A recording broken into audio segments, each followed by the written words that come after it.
ladies and gentlemen. My name is Mike Gorman. I have the privilege of serving as the president of your Salem Community College, the affordable, quality, empowering, and personalized educational opportunity. Thank you for coming out this evening. This project has come about through the initial endorsement by the legislature of what was known as the Path to Progress, which contained in it several different mechanisms to try and save taxpayers' money. And in there was an element of creating 2 county pilot school districts. In other words, there would be 2 counties in the state that would pilot a unified school district. There were 2 meetings held in the summer of 19, summer, fall, one with school board presidents and another with mayors. The outgrowth of those 2 meetings was to conduct a feasibility study to what is the reasonableness of having a unified county school district. The county commissioners, known as freeholders at that time, contacted me and asked if the college would assemble a request for proposal that could be let, and we could get bids on consulting firms to look at this prospect. We did that. We vetted the proposals, and we came up with the best one to facilitate this particular proposal, and that was Porzio, Bromberg, and Newman out of Morristown. And in this proposal, there were 3 fundamental foundations. First one was, can we provide improved programs and opportunities for students, first and foremost? Second was, can we address issues of equity and inequity throughout the county as a result? Third was, can we save money? But that was the order in which this was approached and the way that we were looking at it from the get-go. The study is posted on our website, the Salem Community College website, salemcc.edu, easy enough to find. You scroll down toward the bottom of our front page, you will find that the whole study, all 300 plus pages of it, is there. The executive summary for it is posted there. As well, it's only an 8-page read, and I've got to tell you, it's very genuine to the study. And we will be posting the PowerPoint that you'll see tonight on that page as well. In the near future, we will assemble, based upon what we saw last night, we will assemble a list of frequently asked questions to try and help with what the status of this is and what were the inquiries that people have made both here and after the fact. If you have questions that you think of on the way home or tomorrow or a week from now, we have a mailbox set up here at the college. Is simply feasibility study at salemcc.edu. Again, that is posted on our website. Send it, and I will be the one that is fielding those, and I will take it to the experts and get a response and return it to you just as soon as I can. Again, that's feasibility study at salemcc.edu. So without any further ado, I'd like to introduce Vito Gagliardi, who will monitor or MC the program. Let's put it that way.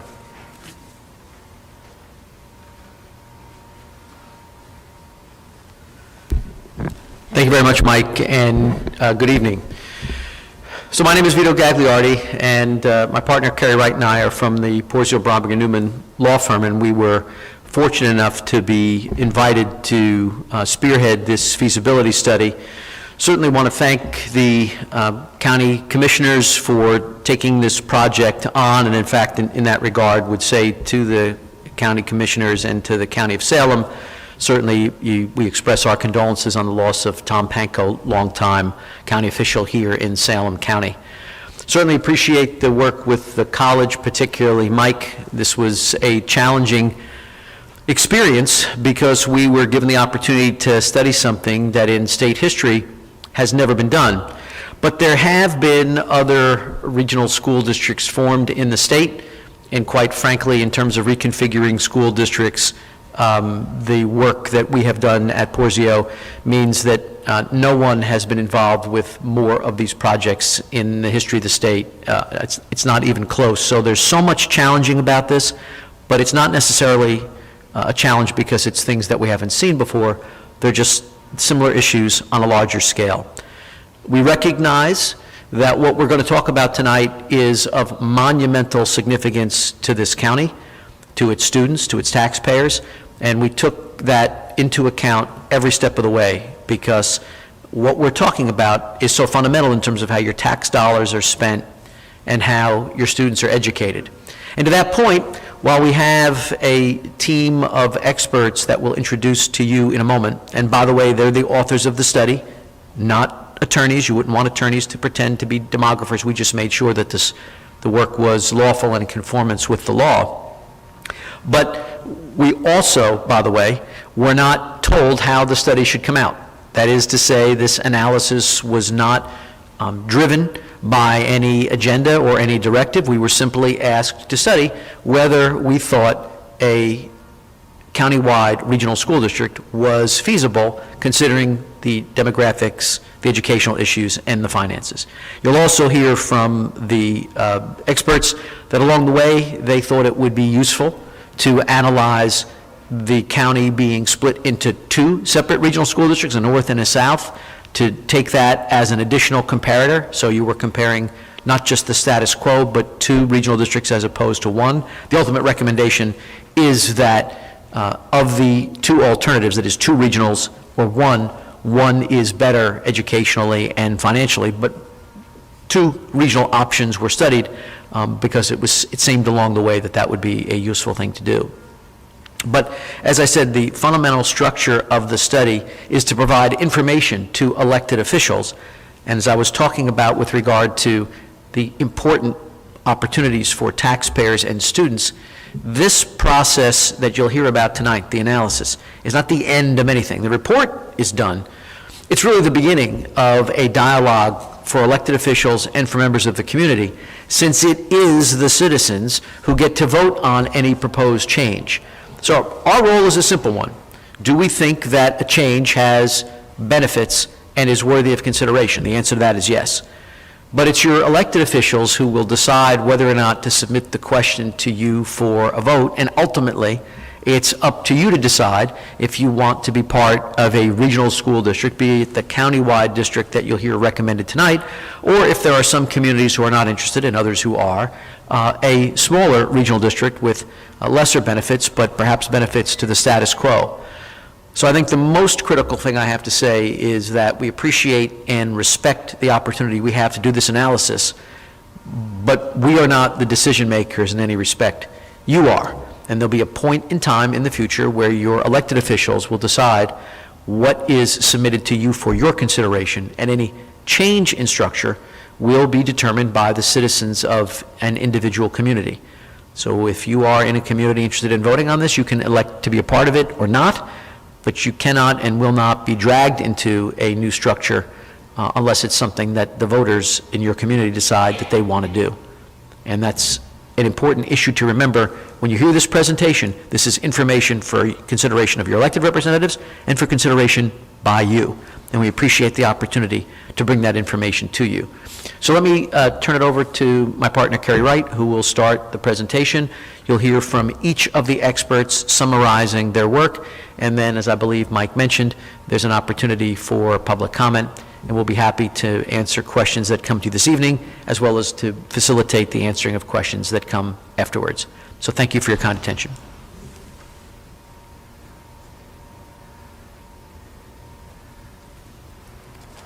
Thank you. It's a pleasure to be here this evening. This evening you're going to hear from each of the four experts who authored the feasibility study. And we're going to start in a very specific order. The first expert that you're going to hear from is our school demographer, Dr. Richard Grip. Dr. Grip is the nation's foremost school demographer, and he'll tell you a little bit about what that means and what a very niche specialty it is. But Dr. Grip he does demographic analysis all over the state of New Jersey. He probably does more than 100 of them every year. Several of your districts probably have had him do their demographic analysis and enrollment projections. He's also the demographic expert for the New York public schools. So he's going to start us off. He's going to go over the demographics, which is your socioeconomics, the makeup of your different communities. He's also going to talk to you a little bit about your enrollment projections, because your enrollment projections really drive what we're going to talk about for the next two presentations. You need to know how many students you're going to have, and for a variety of reasons that are required by state law, you also need to know what the racial makeup of those students is going to be. So he's going to go over the enrollment projections because they drive the next two presentations, which is the education piece, right? Are we going to be able to fit the kids in specific buildings? How many children are we going to have to educate? And then that drives the financial piece. So after you hear from Dr. Grip, you're next going to hear from Henry Berman and from Dave Hespy. Henry Berman has spent his entire career, I think, in Salem County. So he's our homegrown expert. He has spent more than 50 years working for the Pittsgrove School District in a variety of capacities, starting with his first job as a custodian and ending at his retirement, which he still has not yet effectuated, his final retirement, but ending with the superintendent in Pittsgrove. So he and Dave Hespy work together on the educational analysis. Dave Hespy is the former two-time commissioner of education. Dave Hespy also has served as a community college president from Burlington County Community College. He has served as a superintendent, assistant superintendent. He has spent his career also in education. So the two of them collaborated together on the educational analysis, and you'll hear from them their opinions, both their analysis that they did and the recommendations for moving forward should you decide as a larger community to move forward with the recommendation from the study. And finally, last but definitely not least, you're going to hear from Steve Sia. Steve Sia is our finance expert. Steve has spent more than 25 years in education, specifically in finance as a school business administrator. So he's going to go over what some of you will no doubt believe is the most important aspect of that, and that is the savings, the cost, how does it all work together? What will the outcome, what will the tax levy look like if you ultimately move forward with the recommendation to create one large PK-12 school district? So he has done that analysis, and we'll have a lot of good information for you. I'm going to turn it over right now to Dr. Richard Grip, and then when we're all done, we will turn it over to the public, and you can ask all the questions you have. Or did you change the? I just got to turn this on. Oh, I was going to say, did you change the order? All right, Dr. Grip.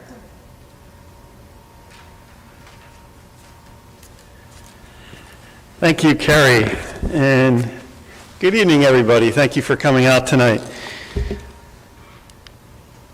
So let's start off what we studied. Tonight you're going to hear mostly about two different scenarios that we engaged in. One was, number one, unifying all the districts under one countywide regional school district. That's the first scenario that we looked at, would service all the students in the county. And the second one was creating two regional school districts in the county, one that would represent the northern section of Salem County, and the other regional would be the southern part of the county.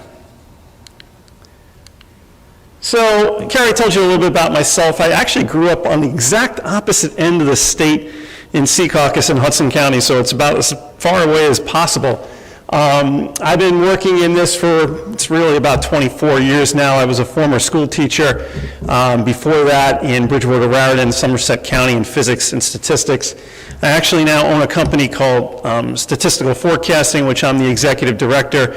We do only work in school demography, this type of work.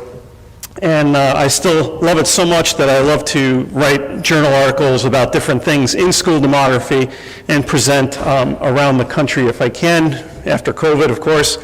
And I have testified as an expert witness a number of times, actually for districts that more or less want to get a divorce from each other in various hearings around the state.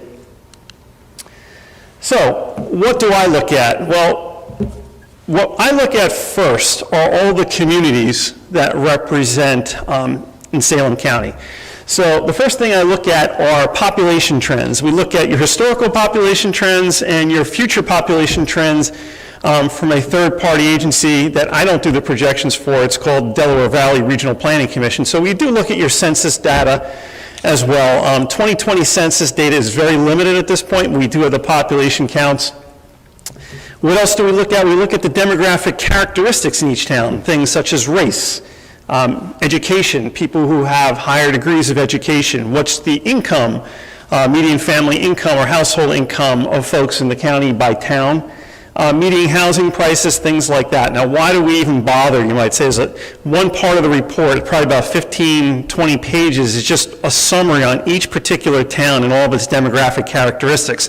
We're showing really all of you the similarities between the communities as well as the differences on a lot of these variables.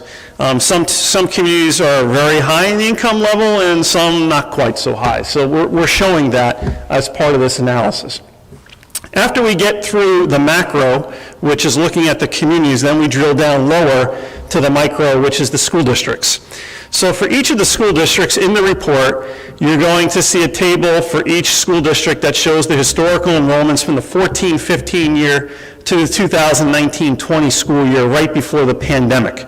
We did not include I've been working on this study probably, it was more than a year ago when I started. So the 21-22 school year we're currently in did not exist, and the 2020-21 school year had just begun. And we did not want to include the pandemic enrollments because in my experience working with school districts around the country, it has really affected the enrollments mostly in a negative way, and we did not want to include a short-term event into this analysis, so we left out the 2021 year and ended on the 1920 school year. So we're still looking at a 6-year historical period for each district as well as each school within each district. Some districts only have one school, but for the other bigger ones, we looked at the enrollments of each individual school. Other things we looked at, we get birth counts for each one of the communities from the New Jersey Center for Health Statistics. Why do we bother to get birth counts? Well, what we want to try to do is determine how many kindergarten students come 5 years later, because births are the greatest predictor of kindergarten enrollment 5 years later. So by getting the birth counts, it helps us to project kindergarten students down the line. The next thing we did is we contacted the planning and zoning department of each community to find out if there's any new housing going on. Now, there's a lot of farmland preservation in Salem County, which has restricted new residential construction in most of the towns. Some of the towns, Oldman's and Woodstown, have residential developments, and for those particular communities, we tallied up the number of new housing units and figured out how many students would come from those particular units and added them into the baseline enrollment projections.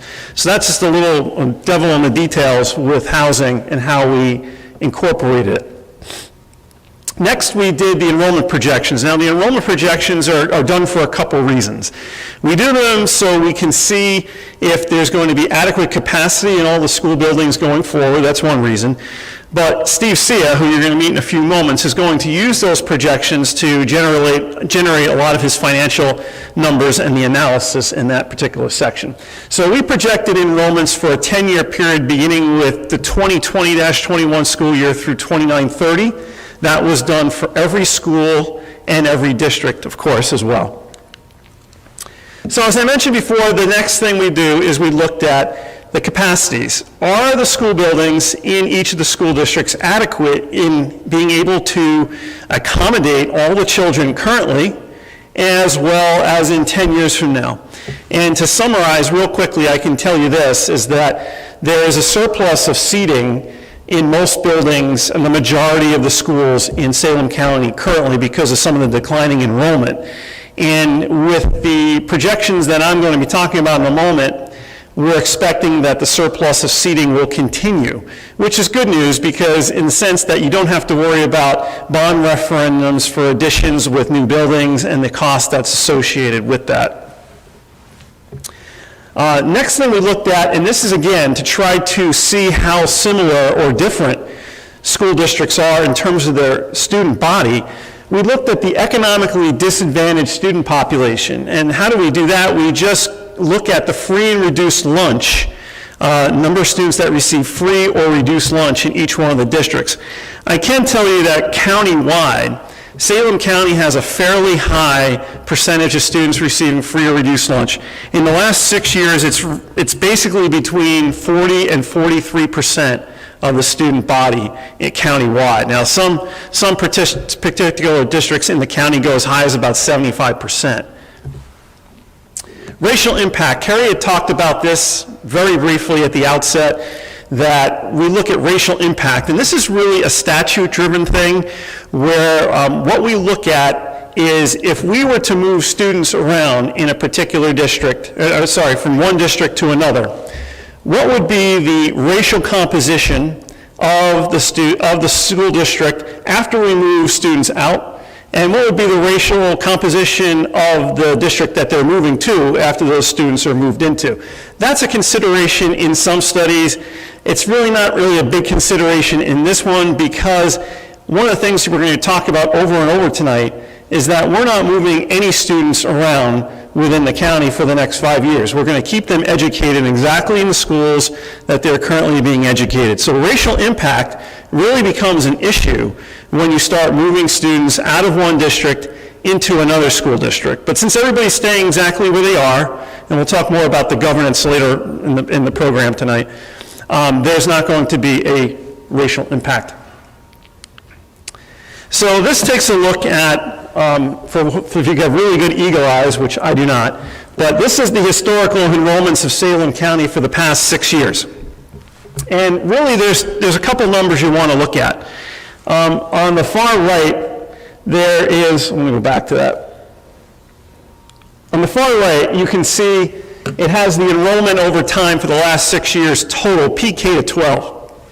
And the numbers have been north or south of 11,000 students in the whole county.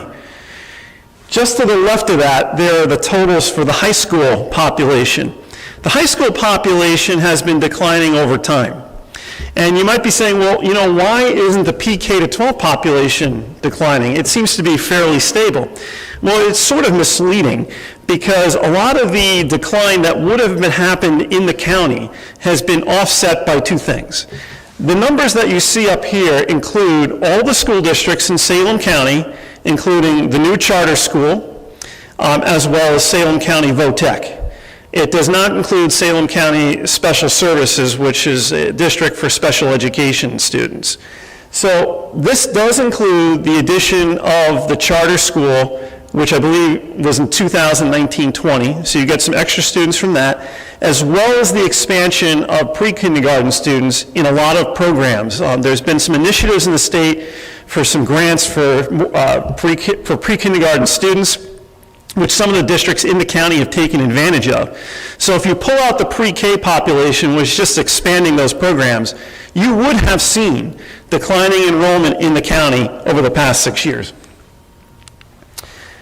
On the projected side of things, what we're seeing is, if you go again to the far right, you're still seeing numbers just south of 11,000 students for about the next 6 years before they begin to decline. One thing I should tell you as a demographer, the years 6 to 10 in a projection period are least valid and reliable, because we are then projecting students who have not been born to get the kindergarten students, so that's a pretty challenging piece of the puzzle.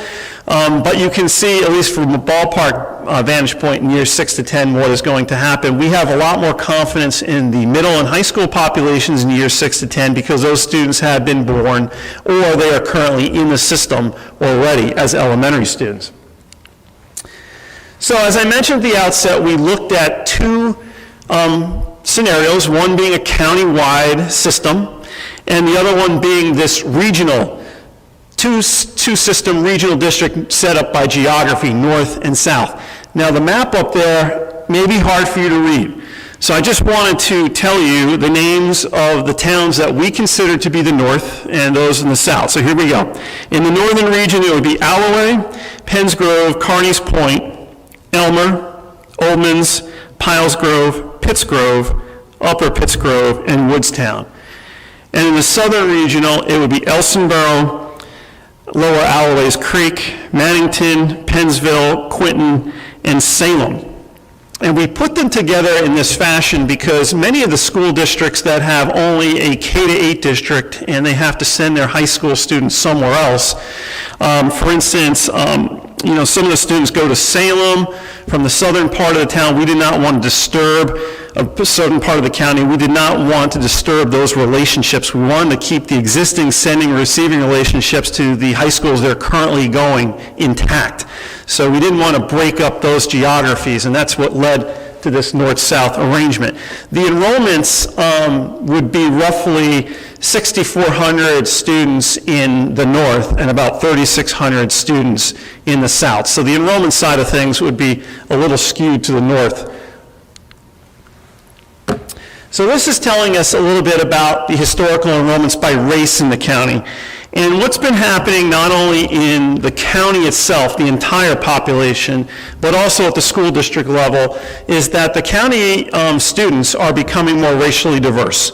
The white population has been declining. In the 2019-20 school year, it was about 59% white, 19% black, and about 16% Hispanic, and a little bit for Asians and multi-race students. But what I should tell you is the white population is declining in the county, the Hispanic population is increasing, and the black population has been fairly stable. And the Hispanic population is pretty much driven from Penns Grove, and the black population is pretty much Salem. Those are the two areas where the towns have more diverse populations. So what's some of the key takeaways from my section? Number one, the countywide enrollments that we're projecting, they're projected to be fairly stable for the next 6 years before they begin to decline. Number two, the majority of schools in the county currently have a surplus of seating and are projected to continue having a surplus into the future because of the lack of enrollment increases. It's pretty much stable or declining. There is no negative racial impact because we're assuming that all the students are going to continue to be educated in their current schools at least for the next 5 years. We're going to hammer that over and over tonight. No one's moving anywhere. They're staying right where they are. Salem County students are becoming more racially diverse. As I mentioned before, the Hispanic population is increasing in number and percentage. And with that, we'll talk, if you have any questions for me later on, feel free. But I'm going to turn this over to my colleagues. We have Dave Hespy and Henry Berman. They'll talk about the educational analysis.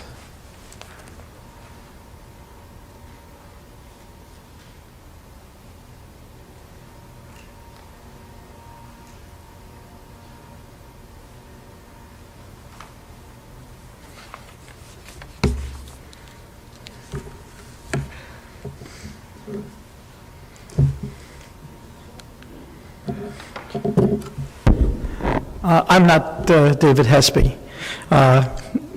He will be following me in regards to his portion, and he'll tell you a little bit about himself, as I will tell you a little bit about myself. Pittsgrove is my country in regards to the time I've spent. I moved into the township at the tender age of 7. I have spent nearly 70 years in and around Pittsgrove.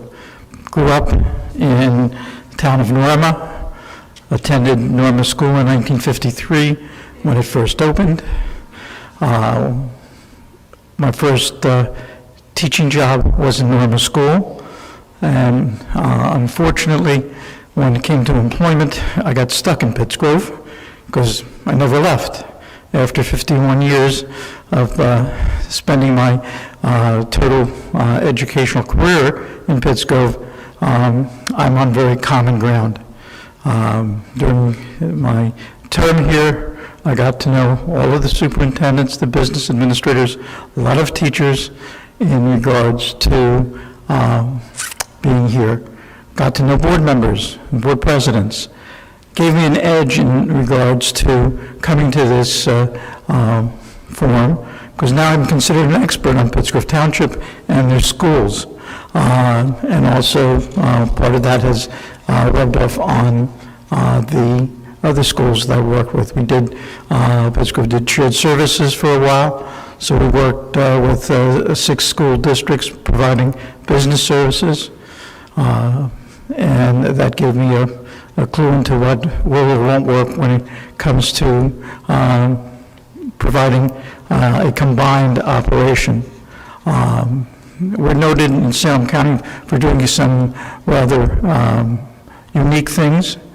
Eventually, the northern part of the state, we realized we've done some good things and sort of followed suit in terms of that.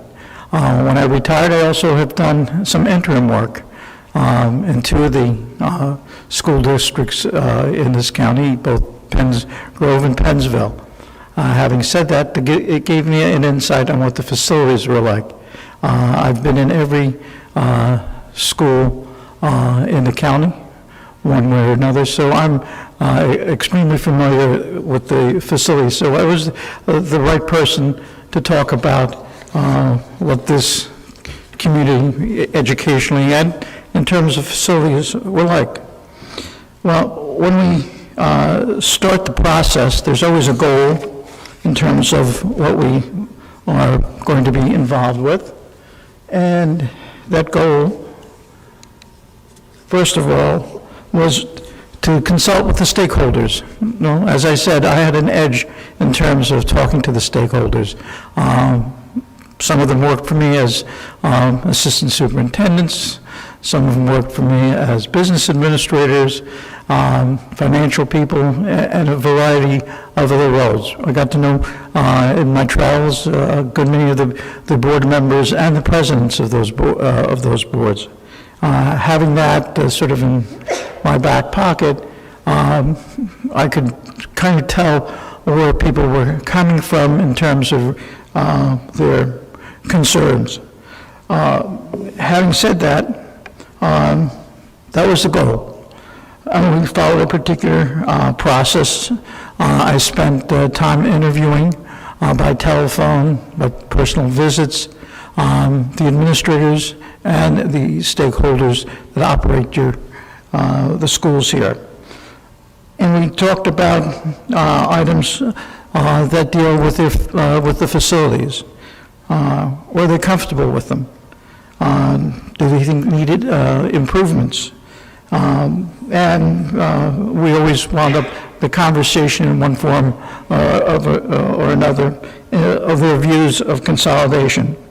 Having visited the schools in terms of the way I was involved with is a little different than making a call, can I come see your school, walk through it, and then leave. No, I spent some real quality time in the buildings in terms of that, so I could verify the fact that if someone said, yeah, we're in good shape, we've started leaking, the windows are there, we've invested in the school, I could say, yeah, that's the case because I saw that, I lived that in terms of my visits to schools. In terms of the topics we talked about, well, we talked about everything that makes up the school in terms of physical facilities. We talked about technology. We talked about roofing adequacy. Was building air conditioned? Wasn't it air conditioned? Are the windows operable?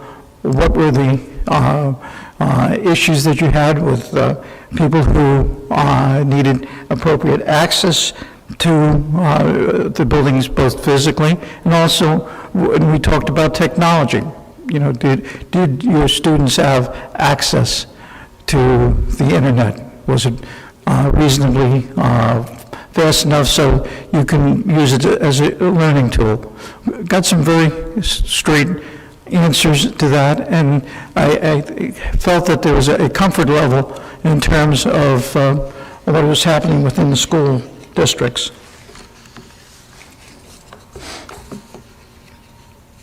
Having said that, we moved on to the topic of what do we see in the buildings, and how do you measure that? Well, I didn't have to develop a tool. Being around as long as I had, Trenton has a tool, and that tool is exercised every single year in regards to a facility. It's part of CUSAC. If you're a board member or administrator, you're very familiar with that particular term. There is a particular part of CUSAC that measures the quality of the building. For a building to, quote, pass muster in the state, it has to register at 80% of all the areas that they viewed. All of the schools, except one district, met the 80% in terms of the facility. The two schools that do not come out of the Salem School District, elementary school and a middle school. At this point in time, they're in line to have those buildings replaced at the state expense. But in essence, out of all of the school buildings that you have, only two were deficient. Speaks well in terms of what the communities have done in maintaining those facilities. When we talk about facilities, the key word today is technology. How did the staff feel about where they were? In this county, you have one-to-one. You have internet access. You can do distance learning. So there's a comfort level with the facilities here. You have smart boards. You've gotten away from the old chalkboard. I remember having to clean off the bottoms of my pant legs because of the dust that developed when you used the chalkboard. That's no longer there. But what is there is what I would say in some of the districts, if not the majority, the state of the art in terms of what they have going on in schools. The only problem is whatever you buy today is obsolete the following day. And there's always a race to maintain the best quality of what you have. Having said that, the district is changing. As you heard, the demographer, Dr. Grubb, say, the changes have implications in regards to what happens in Salem County in terms of as the need for increased investments to maintain the academic resources, to maintain where the students are, become more of a challenge. We have to understand that the population in Salem County is decreasing. That is related to the state funding. I have been fortunate enough over the past 50-some years to have gone through, I believe, all 4 major changes in the funding formula. Funding formula in all of those cases has one equal denominator, and that is the number of students that you are educating. The more students you have, the more money you get. The fewer the students you have, the less money you get. That becomes a problem with time. As the population shrinks after 5 or 6 years, there's going to be a need to reinvest some of the money that you are currently getting in what would be the next page of that funding. Having said that, we have basically 2 major items that came to mind in terms of talking to my colleagues. If you're going to save tax money, is that tax money worth the giving up of the local control? New Jersey is noted for its local control. The fact that the way the system works, it's governed locally, and is it in the best interest of your community, your students, to give that up? And second is the fact that if you're larger, does the school system provide a better education? And I know everybody sitting here has a story about what happens if you get too large or if you're too small, and no one has gotten that answer to anyone's satisfaction. But that's something that, of course, will come to mind. Is bigger better? And at one point, are you either too big, or converse, are you too small? Those are kind of things that you're going to have to think about, and you may or may not take any action, because in essence, what you're getting tonight is basically what the future could be, if you wanted that as a future or not. So at this point in time, I'll turn it over to my colleague, Dr. Hespy. Thanks. Thanks. Thank you, Henry. Let me just pursue the education chapter where Henry led off, and that's our intent when we do this work is to provide you with data and analysis that hopefully you'll then take back to your local communities in that stage one of, do we want to pursue this process any further or not? And it is a process. The feasibility study is the first step of a multi-step process, but every step builds on each other. And so hopefully this will inform those local conversations and provide at least the fuel for that to occur. Henry and I have done a lot of work together since I was, I guess we first met when I was chair of the Ed Leadership Department at Rowan University, 15, 20 years ago. And we've worked on many projects since, including a number of studies. The first thing we always look to what extent is the county already integrating educational programs. And here's some really good news for Salem County is that you do have a lot of already choice programs occurring within your county. Half the districts in the county participate in the New Jersey Inter-District School Choice Program, where students actually move across those district boundaries based upon thematic opportunities that may exist there. You have a new charter school serving middle grades up in northern Salem County with a STEAM program. Quite remarkably, you have 5 academy programs at your comprehensive high schools through the County Vocational Technical School. You also, and I'm going to keep going on this because I think it does tell a little tale about where we are right now in terms of educational integration. You have a dual enrollment program, which is by far and away one of the better dual enrollment programs in the state of New Jersey. And for the most part, that's students coming here to Salem Community College. And the point that Henry and I like to make when we look at this degree of educational integration is if you're doing a lot of it, it means that you really have taken already those first steps, understanding that sharing programs does lead to better educational outcomes. We'd also like to point out that although our educational chapter is rich with data about programs and student performance and curriculum, there is a very direct connection between education and economic prosperity. And so, to a large extent, improving educational programs within a county will produce more workforce opportunities, more careers that are successful and meaningful for students.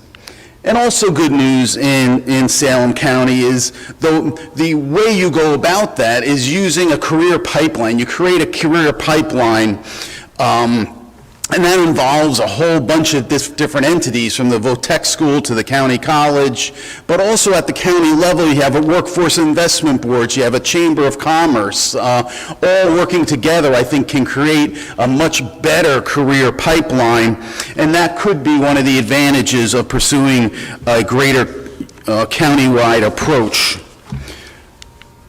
Another advantage is in the area of equity. We heard Dr. Grip talk about demographics in the county, and that we have a few majority-minority schools. And so his job was to develop that demographic profile of the county. Henry and I, our job was to look at the educational impact of that. And we did find a correlation between student demographics and student performance. Larger at the K-8 level, a little less so at the high school level, just because of the academies and other opportunities that exist for choice at that level. This could be an area that a new countywide board could pursue through greater choice opportunities, for example. Now I'll go into a number of the advantages that we thought could develop with a countywide system. And don't forget, we're talking about opportunity, we're talking about potential. This is not a blueprint to an outcome. What we've done is studied the issue and say, yeah, the opportunity exists for these advantages to occur, but how that happens, how can it happen, are all conversations that have to happen at that local level, and we're hoping that this report just informs and fuels those local conversations about what could happen, what does happen, and how it happens is beyond what we can do. It's all going to be with you and your local leaders and your county leaders. But things that we believe the potential is there to do. Well, first thing is we think a unified countywide district would have this operational capacity to develop a shared curriculum office that could do a number of things to support not only the development and alignment of the curriculum, but also the implementation of the curriculum in the various schools of the county, and also to ensure that there's challenging coursework available to students in each one of those schools. And students should have that coursework available to them based on their own interests, of course. That's what we know will create that educational opportunity we're working on. A shared performance office. This office will use data to inform those decision-makings throughout the county districts. A professional development office to support teacher training and development and teaching and learning throughout the schools. Student and staff safety expertise can be greater brought to bear. Again, these are just examples of what we found in the report. A focus on talent. Talent is, of course, what brings the experts, the professionals, those teachers we want in the classroom, and then allows them to grow within our schools to the point that they're getting that job done at the level we want. And we believe that perhaps a talent office at the county level could support that at a higher level in a consistent way. More extracurricular activities at clubs and athletics, and we know these are things that interest students, they bring them to school, they keep them motivated, and so are a very important part of the educational program. I'll just mention two more. The first is programs for special populations of students. For example, a countywide office could bring a office of a director of special services, for example, in an office below that person. Challenges that might be faced by the schools of the county. For example, one of the more important ones is chronic absenteeism. Often is better dealt with at a county level where resources can be brought to bear that you might not have in any local community. Transportation, social workers, food programs, employment, medical and dental care, before and after school care, all sometimes are easier to put together in an effective way at the county or regional level. Now the next slide, and Henry spoke about it and Dr. Grip spoke about it, and I want to just speak about it just a little bit as well. It's going to take time for any regional board of education and regional leadership to understand the needs of the various communities, understand your expectations, understand your goals, and to give the new board time to grow into that challenge and develop that capacity, we believe it would be best to have at least a 5-year transitional period where all students and staff remain in their current assignments. And during that time, the administration can come together, the board can come together, develop communication, develop expertise, develop capacity before being asked to make critical decisions throughout the county district. Governance, this of course is one of the most important issues in these studies.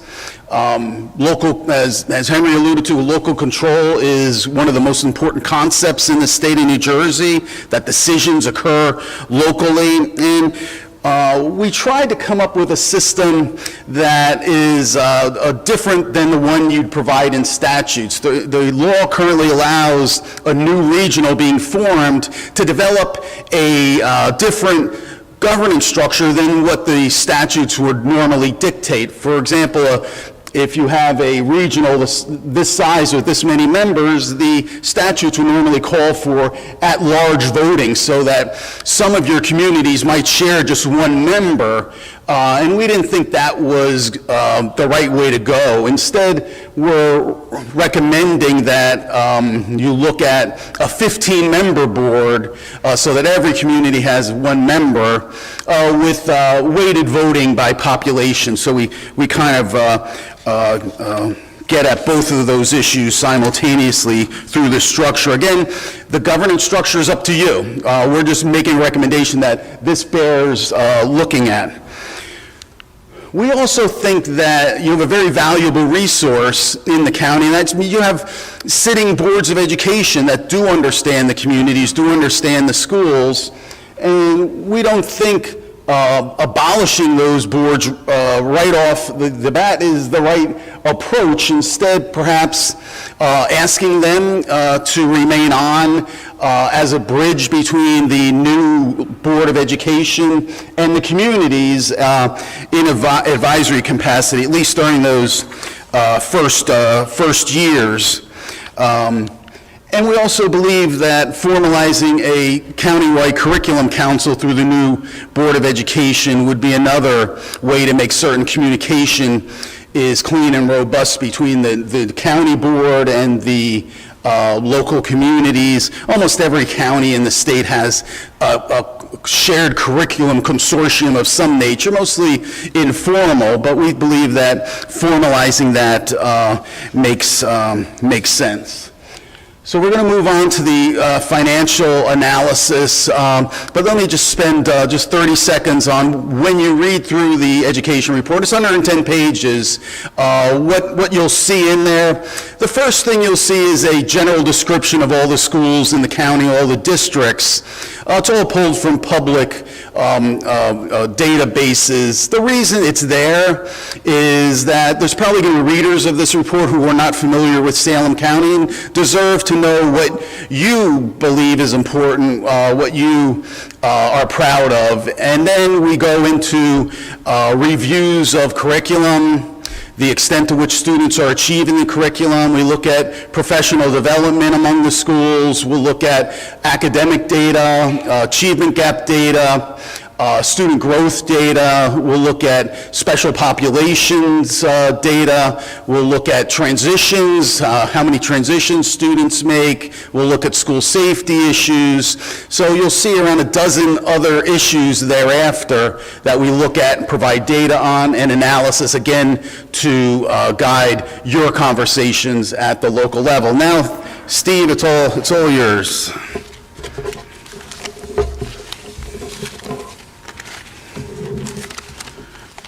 I got this. Want your mask? Is that yours?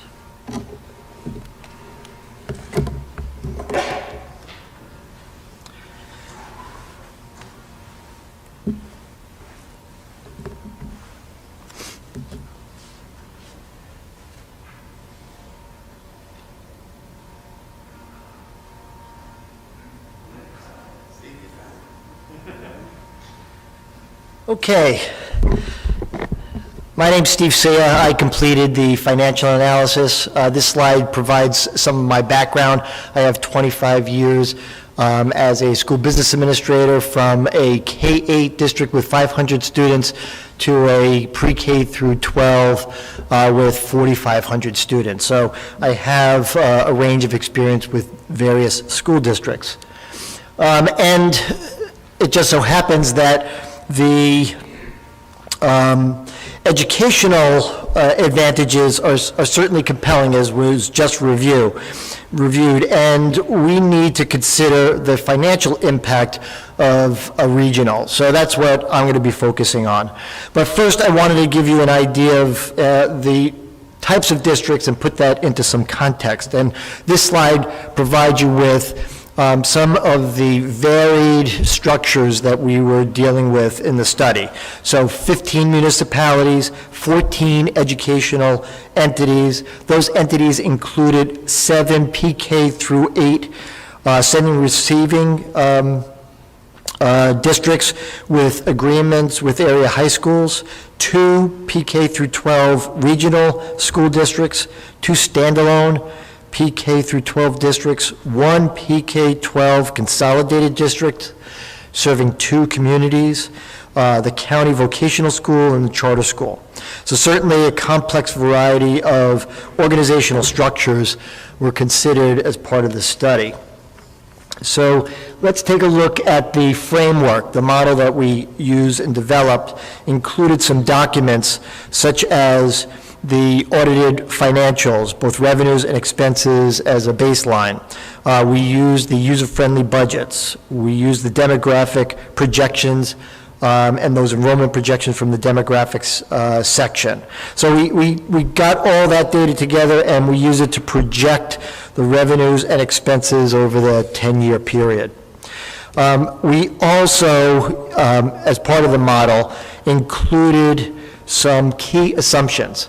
So the study has quite a number of assumptions in it. I wanted to highlight a few at the beginning of the presentation. So the first is that we're taking the tax levies from each community, and we're making estimates for the purposes of comparing the different alternatives.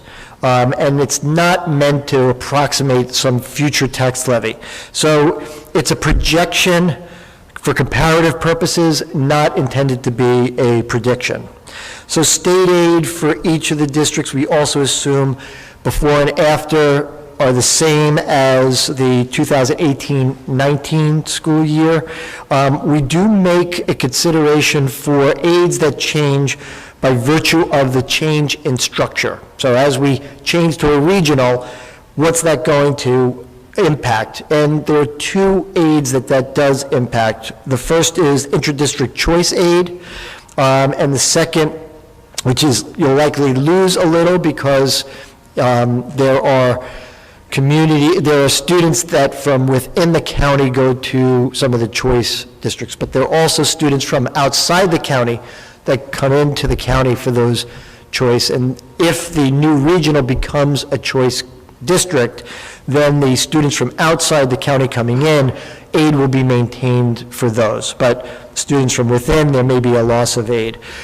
On the plus side, the federal funding for special education Medicaid initiative, that funding is likely to go up under a regional as the expertise for that gets spread across districts that don't participate in the program now because they're too small.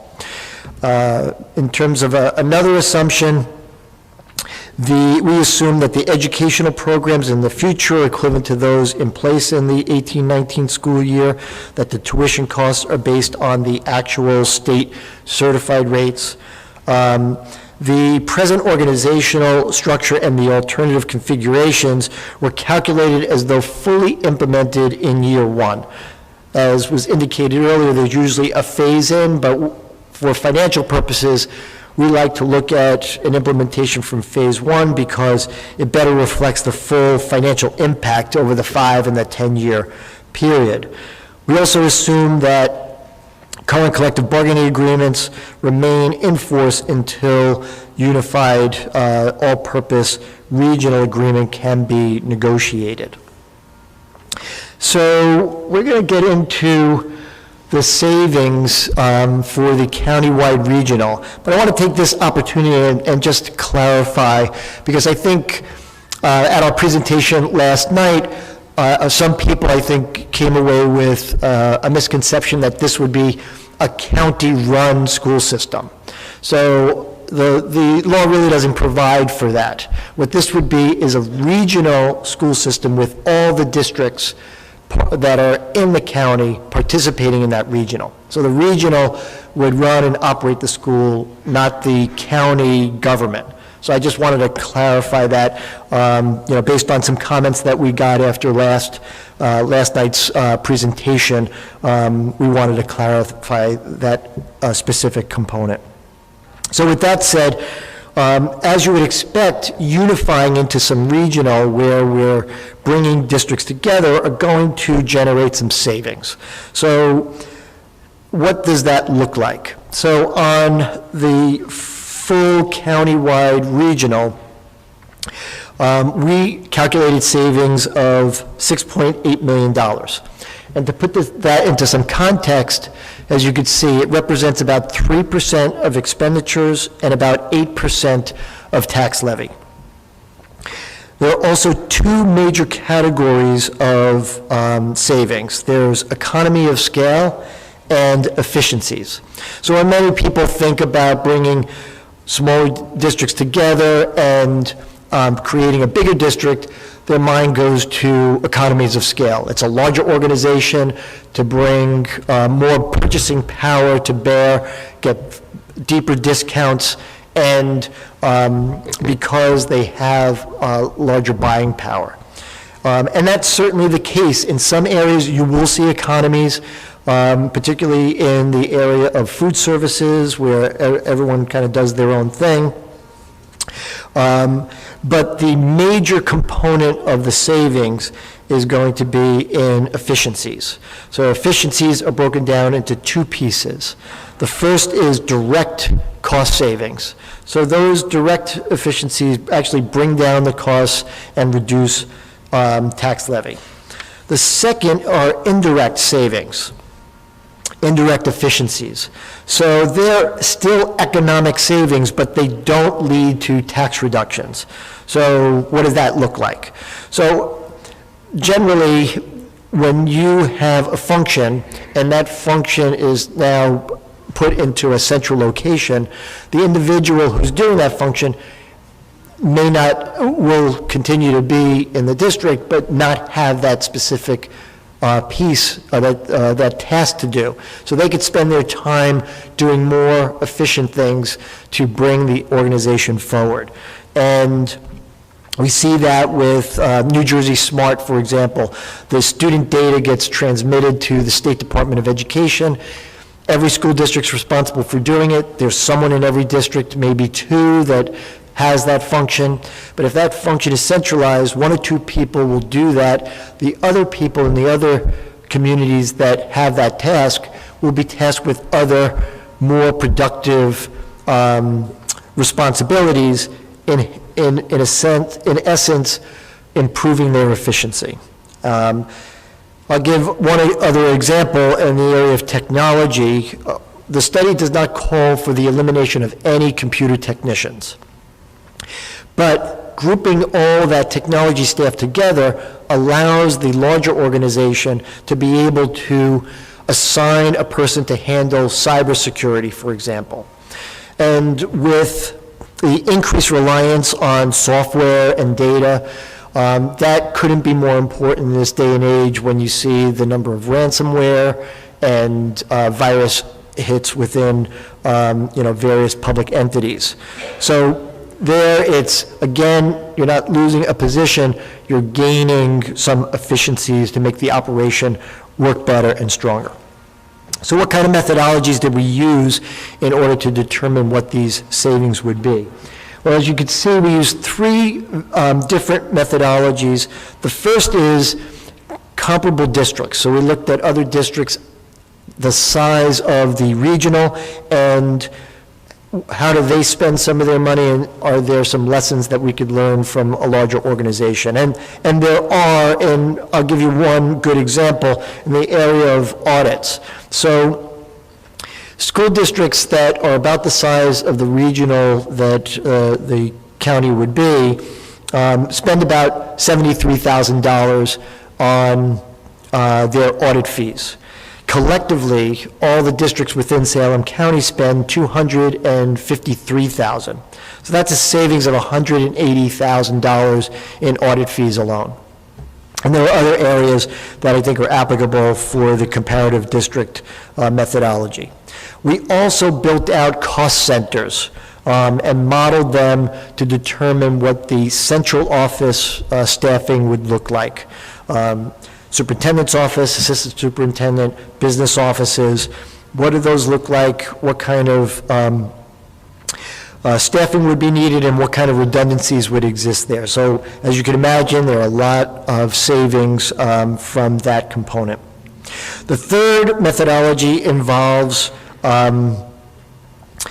looking at the research and academic literature as a cross-check to see whether those savings make sense based on what you would expect to see from the academic literature. And indeed they do. There's a wide variety of ranges for different savings. One study showed a range between $2 million and $6 million for every school district that combines into a larger district. So the $6.8 million in that context are the direct efficiencies, as I said before, the amounts that hit the bottom line. But part of the academic savings, those economic savings, also include those indirect efficiencies that we spoke about earlier. So it is going to be up to the new board to determine what savings are taken and how much is redeployed into new programs and services. This isn't not necessarily just an exercise in saving money, but making the school district better, as was indicated in the education section. We did have two scenarios. So I reviewed the first scenario, $6.8 million savings for the county regional.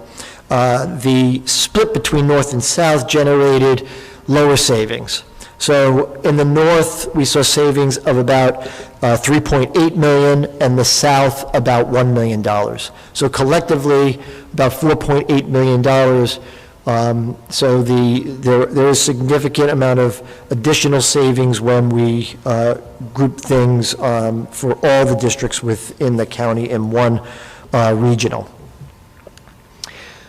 Let's go through some of the financial results. So as was indicated earlier, you will be making the decision. So any community that's interested in joining the regional will have to put the question to the community through a referendum. And having the community see a reduction in tax levy really increases the odds of passage. So we want to try and find an allocation mechanism where we can allocate the tax levy for the new regional in such a way that each community sees some savings. And that's the main goal. And the traditional way of doing that is using two variables, equalized valuation and enrollment. And through those variables, or a combination of the two, we need to try to find an allocation that works for everyone. So we tried 100% equalized valuation, 100% enrollment, and every combination in between. And frankly, using that traditional methodology, there were no viable combination of the two variables that provided savings for every community over the 10-year period studied. But the law provides, a new law that was recently passed provides for an alternative allocation mechanism, a transitional allocation mechanism, and we're going to review that. Because that did provide an opportunity for us to see cost reductions or tax levy reductions for each of the communities in the study. So The idea here is we take the $6.8 million, it's an 8% or 7.95% savings for each community over the 10-year period studied. So that's an annual savings, I want to be clear. That was another question that came up at the last presentation. So when we're looking at the study, these numbers are averaged over the period, but they're annualized savings. So every year, we're saving these, because these savings that we identified are recurring costs, so this is a recurring savings on an annual basis. So this is what the transitional allocation that we've developed looks like. So it essentially takes the first three columns, or the three components of tax levy that communities pay for the general fund, the debt service fund, and then the respective communities' component of the vocational school taxes. You get a total tax number here. So if we add up all the taxes paid for education identified in the county regional, we see a total of $86 million. So a way that we can ensure that everyone sees some savings is to use the proportional amount of this tax levy and set that as the ongoing rate for future allocations for the new regional. So let's do a little example. So Alloway, as an example, you add up all their tax levies, total $4.3 million. That represents 5% of this total $86 million. So that 5% would both be their new allocation for whatever the regional school district determines as their tax obligation to run the district. It also would mean their share of whatever savings was generated off of the $86 million. So in this case, it's 6.8. So if the new board took 6.8 of savings, Alloway's share would be $342,000. So that's how it would work. And one of the advantages to this allocation mechanism is that the new board could see more savings, because certainly what we went through was not an exhaustive identification of all the savings available. When the new district is developed, there's going to be a true zero-based budget, developing the budget from the ground up. And I am certain that they will find additional savings. The question is whether you take some of those savings and you enhance the educational system by investing in additional programs and services. So, but whatever the net result is, whether it's 6.8, 10, or $5 million, each community would see the same proportional reduction as they would in this example. So that's, I think, the real advantage of this mechanism, and the new state law provides that as an opportunity. And this slide simply summarizes what we've talked about, that this mechanism provides a proportional for future allocations. So whenever the group of districts decide to participate, you take a snapshot of the tax levy at that point, and that'll be the proportional share for 10 years. And then you phase in over the next 10 years 100% equalized valuation. And you could see that in the report in a little bit more detail, but as this slide indicates, the benefit is that the same percentage of savings are provided to each community, whether the actual savings are higher or lower. Let's move on and talk a little bit about some of the opportunities and challenges, facing a regional district of this size. So the first is, as an opportunity, it's creating something new. It provides a real chance that you could take research and academic literature and the best practices and formulate it into a new entity. And those opportunities are real and could be promising. Larger organization also provides some resilience. Any small district knows that a new special education placement could be a challenge finding the funding for that placement. Also, building repairs and things along those lines. A larger organization has resilience built in. And also capacity. And as was discussed earlier in the education section, it does provide an opportunity for more courses, more programs, different athletic opportunities. Expertise, and we touched upon that a little bit when I discussed the cybersecurity expert, but that could happen also in the area of maintenance or instruction, where you'll have subject area supervisors, specialists in that area that bring their expertise to bear. Anything from that to a maintenance worker now, instead of being a jack of all trades or a general maintenance person, you could hire tradespeople, licensed electricians, plumbers, HVAC. That could generate some savings, but also provide some immediate repairs, doing things in-house rather than contracting them out. Diversifying risk. So across a larger organization, risk is inherently diversified through insurances, health insurance, things along those lines. It also helps with internal controls.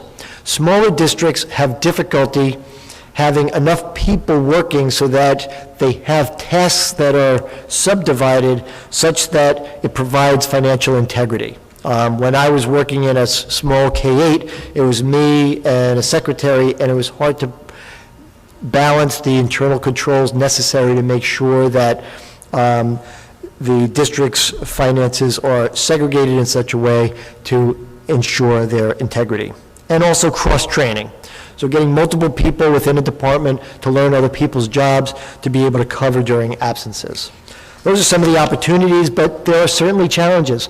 Something that was discussed earlier, it came up a couple of times, is local control. So there is a relinquishing to the regional board, although some of that is mitigated by the governance, the way some of the recommendations made in the governance section.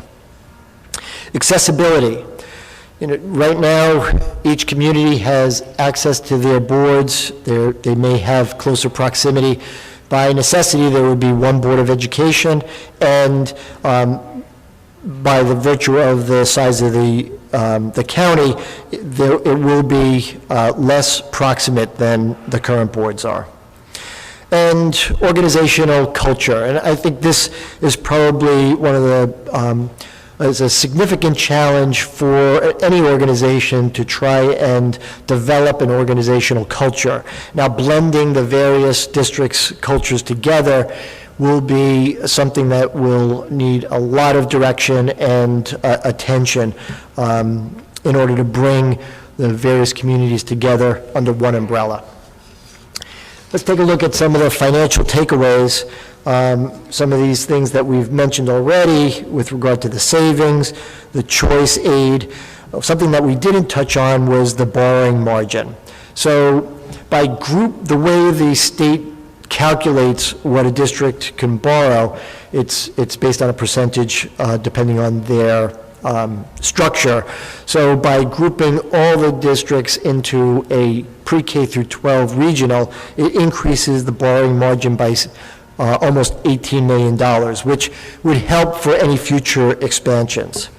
And we did see that this transitional allocation provides all districts with, to experience some of the savings and share in those tax reductions. And with that, I'm going to pass it over to Mr. Gagliardi to review the final slide.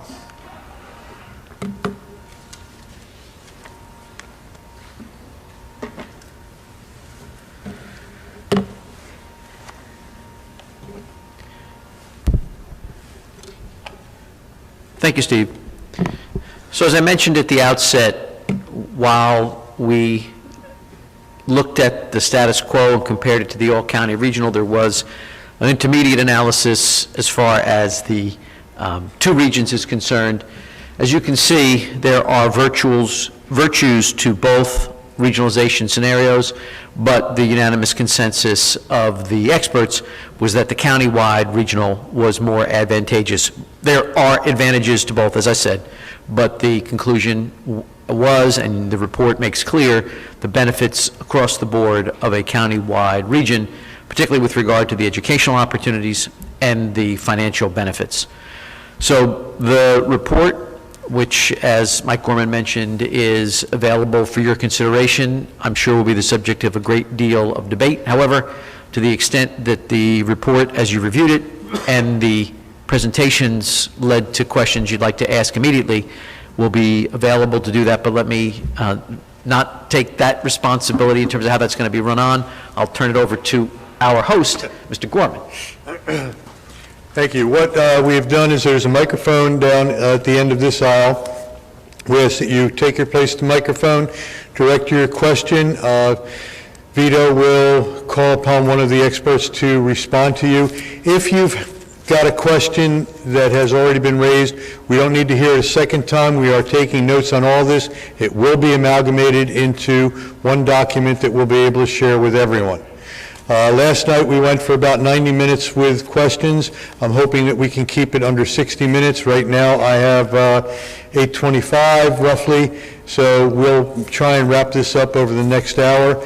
Again, if you have a question, please come to this microphone. We ask that you identify yourself and the community that you reside in. Thank you. Am I allowed to take this off, or should I keep this on? Yes. I'm Yes. allowed to take it off? Okay, hi. Hi, my name is Heidi Brown. I am a seasoned teacher in the Pittsgrove School District, where I love teaching. And I have a few questions. I was wondering, I'm a Spanish teacher, where can I find a copy of the report or the executive summary in Spanish? Where can you find it in Spanish? Yes. It's on the college website, but it's in English only. Okay. I guess I'm a little concerned about that, since we have some school districts in the county where, well, one in particular where about 40% are Spanish speakers. So if the goal of the study is to be equitable, we might want to consider putting that in Spanish. So if you don't mind, I'm just going to ask a couple questions in Spanish too, in case there are any Spanish speakers. So la pregunta que yo tengo es, ¿dónde puedo encontrar la copia en español del informe de consolidación y el resumen ejecutivo? Also, in terms of the planning of this report, I just wanted to know, did you reach out to any local organizations that represent minorities and people of color, for example, the South Jersey Puerto Rican Action Committee or the NAACP, to get their feedback to ensure that this proposal would be equitable to all of our communities? Yes, so there was a committee that Mr. Gorman put together, and I know that across different organizations and different communities in the county, there were about 20 people who were part, would you call that a steering committee? Yeah, there was a steering committee run through the college. Okay, I guess I'm surprised that they didn't consider putting it in Spanish. Okay, and then I just wanted to make a few comments. I actually watched your session last night via YouTube, and I have to say I was very impressed with the business administrator in my district. He really is a hero to me because he's able to see all sides of it, and he's coming at it at a very professional approach. And he mentioned that there were some other studies that indicate that this might not be the best option. And so I did a little research myself, and one of the things that I found is that some of the studies concluded that these economies of scale are greatest when small districts merge. But at some point they plateau, which I believe is what the administrator said yesterday, and that was according to the Center for Education, Study of Education Policy at the Illinois State University. So just something to think about, because not all of us are against consolidation necessarily, but maybe it needs to be in smaller amounts and not such a big geographical region. I also just want to point out that a lot of the results of this study are based on a lot of assumptions, and they're based on numbers from pre-COVID, And so it makes me wonder how reliable some of these numbers are. And then the last thing I just want to say is that there was some language that I know is standard when it comes to business, like euphemistic reduction in forces and redundancies, but I just want to mention that euphemistic redundancies and reductions in forces are people. And I'm a teacher with tenure, and I've been teaching for over 20 years, so I'm safe, but I'm thinking about the young teachers that are coming in. I want to make sure that we're protecting all of our staff. I'm thinking of our cafeteria workers and making sure that they're protected, because last night I heard two things. I heard that there could potentially be jobs that are, or positions, right? Euphemistic redundancies that are eliminated. But then I also heard that, well, if we go into a bigger, like into a county-wide situation, there'll be new and unique administrative positions that are necessary because it requires a different type of position. So while on one hand we're hearing, oh, we're going to reduce administrative positions, on the other hand we're hearing, well, but then we're going to have to create other ones. So. Right, so if you watched the whole presentation last night, you know that we're not talking about eliminating teachers or cafeteria workers. That was said repeatedly, and so I'll say it again. There are still the same children that need to be taught and the same children that need to be fed. So that's not what we're talking about. Eliminating redundancies is not, and Mr. C was clear about this, not a euphemism for eliminating jobs. So I'll give you an example that he used that I hope will be helpful to you and anybody who's listening. So if you have a small school district, you have one or two maintenance people, and if you need specialized assistance, electrical work, plumbing work, et cetera, you have to outsource it. You have to hire people from the outside. If you have a large district and you have now 8 maintenance workers at your disposal instead of 1 or 2, you can have a specialist in electrical work. You can have a specialist in plumbing work. So none of those maintenance people are being sent home. They're not losing their jobs, but you're repurposing them, and the savings comes from not having to contract out for certain services. So again, I respectfully point out that those were not designed to be euphemisms for people losing their jobs. We were very specific. That's not what we're looking to do. The efficiencies that we're talking about, for example, with maintenance, involve specialization. And I agree with what you're saying, and I do think that is the intention, but I also know from last night's comment, there was a comment about, well, what about one school district that has part-time cafeteria workers, another one, or aides, and then another one that has full-time with pension and benefits, and the speaker asked, well, will it be this or will it be this? And I heard, well, maybe it'll be somewhere in the middle. And I've seen what happens with outsourcing, and I'm just, bringing this to the attention of people who are here. So again, in terms of the analysis done and the assumptions made, you said there were a lot of assumptions. So I think it's just as critical to point out the assumptions that were not made. So when we talk about savings and efficiencies, we're talking about those specifically brought about because you're regionalized. Again, the example you gave with cafeteria workers is an excellent one. Any district right now, without regionalizing, could decide to go with contracted cafeteria workers or full-time, pensionable with benefits cafeteria workers. They can do that with or without regionalization. So our goal was not to sort of gin up the savings by making certain assumptions, because the Board of Education has discretion to do that Right. with or without regionalization. We left that to the side. So when we answered the question, it was an honest answer. The new Regional Board of Education has the discretion to change how the cafeteria services are provided or not, just like the 15 individual boards could right now. But the difference is that each individual board has relationships with those staff members. For example, many school districts, the bus drivers, the cafeteria workers, they're somebody's aunt, somebody's uncle, somebody's mom, someone's dad. They're not as likely to outsource them because they know them and they care about them. So that's all I'm trying to say. And I think if you have leadership that's somewhere 25 miles away that doesn't know people, they may not have the same compassion or sensitivity to people who've committed their lives to the community that they're working in. So that's all. That's all. Thank you.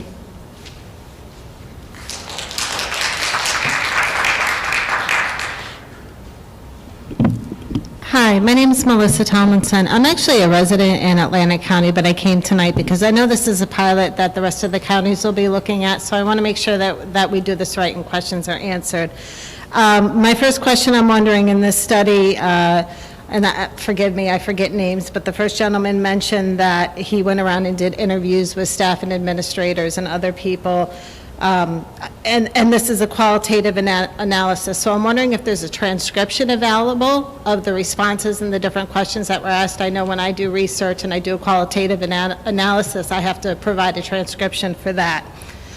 My second question, Mr. Hesby stated that there was one rep for each district in terms of board vote allocation, but when I looked at the table on page 100, table number 120 on page 238, that's not what was reflected. I saw that several communities were grouped together in order to allocate the board vote, so I'm wondering if I could get an explanation of that difference, and Mr. Hesby is shaking his head yes. So Yeah, sure, go ahead, Dave. Okay.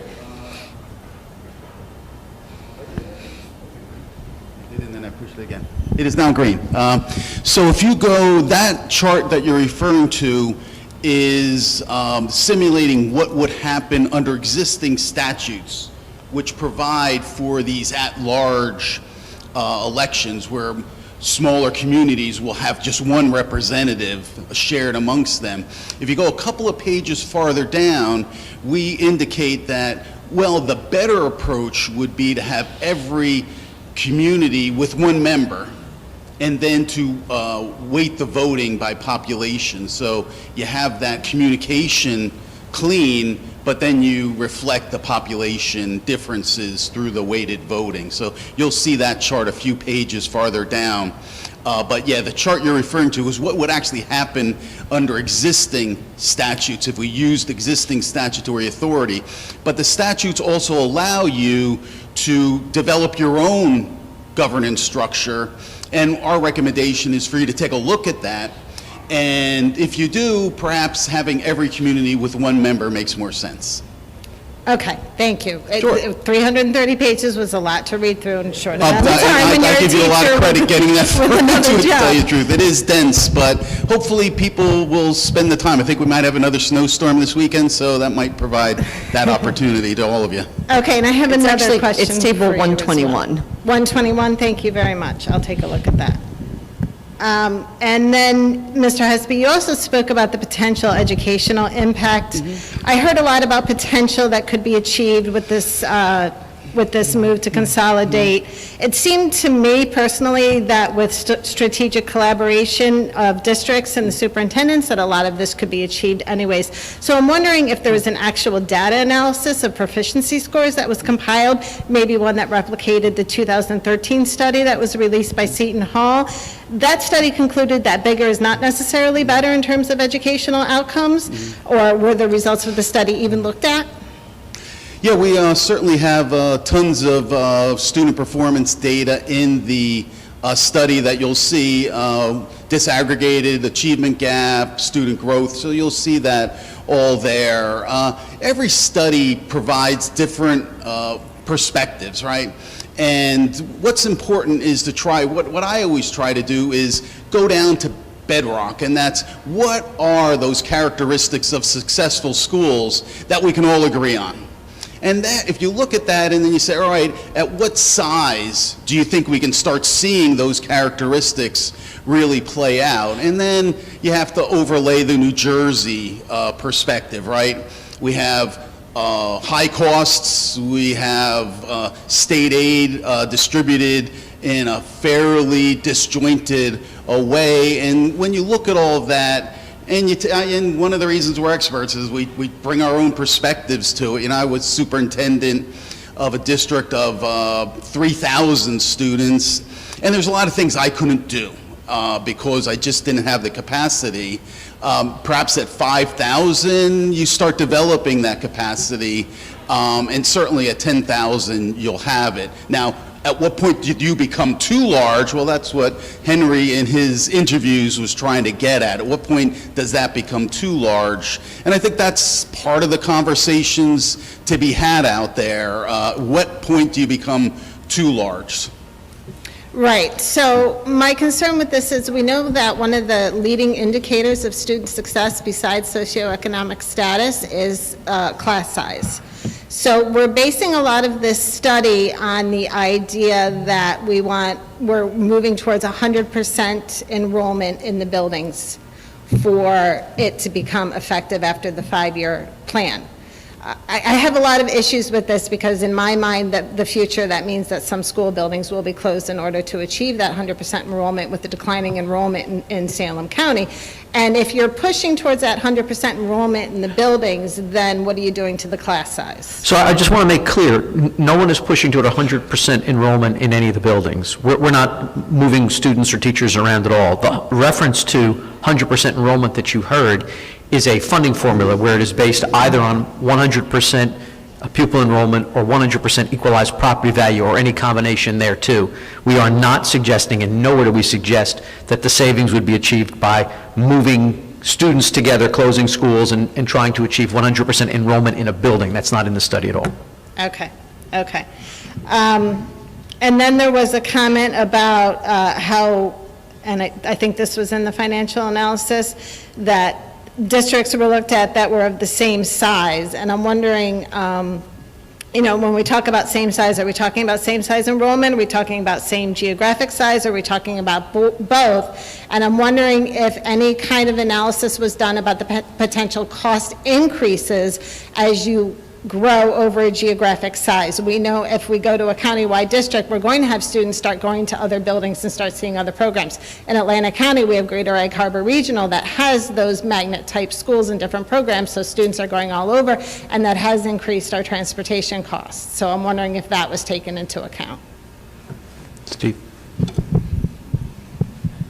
So we use comparable districts to identify some specific costs that might be saved. So I gave the example of the audit fees. Another example is, and I know I have a representative from New Jersey School Boards here, so I say this with some trepidation, but New Jersey School Boards, their fees are based on an individual district. So every district pays those fees, and if you combine the districts together, they pay one fee. And so there's a tremendous reduction in that particular area. So those were the focal points that I used the comparable districts for. Not to say this district's full budget should be our budget, because you can't make that comparison. Without drilling down into very specific areas, because they're not comparable districts. A comparable district has built up over time their needs, the needs of the community, the different resources that they feel they need to put in place. That will be done by the new board in the same way, with the community driving a lot of those decisions. That's why I said on a few occasions that the $6.8 million is sort of a foundation. And that board could identify more. There's more savings to be had, I'm certain of it. But they may decide to take some of those savings and invest it in some of the programs that you're talking about. So I have no idea what those programs would be, because that's a broader conversation with the community. I'm taking a status quo compared to this regional and trying to strictly look at the impact of regionalizing on the budget, not ancillary programs. That's why the programs are maintained. Even the school class size ratios are maintained. So as enrollments go up and down, we adjust salaries to reflect the same student-teacher ratio, because if we don't, then we're making an educational decision to increase class size or decrease class size. And that's not part of the study. The study is comparing how regionalization would save money. I hope that answers your question. It does, and if I can just get one more point of clarification and something I read in the study. So basically, I'm hearing a lot of, well, they could do this, it'll be in the hands of the board. That gets put into place. And if I read in the study correctly, that first board, although there would be the school-based management committee that would consist of not appointees, but consist of the current school boards, and I don't know how that operated. I tried to find out, but that's a lot of school board members to get into one room and to build consensus. But this new board making these decisions would be appointed by the executive county superintendent, one person. Am I correct in that? The initial board is appointed by the executive county superintendent. So if the communities accepted the recommendation we made where there's one representative from each community, which sort of helps maintain some degree of local control, those are appointed, and then they're appointed by staggered terms. So let's say there are 15 of them, so 5 of them would serve for 1 year, and then they would run for election, then the next 5, and then the next 5. When we did this last in the state, and Carrie and I handled the legal issues, it was when the South Hunterdon K-12 Regional School District was created. And the State Department of Education worked very closely with the local communities, and they appointed the new board from the members of the old board.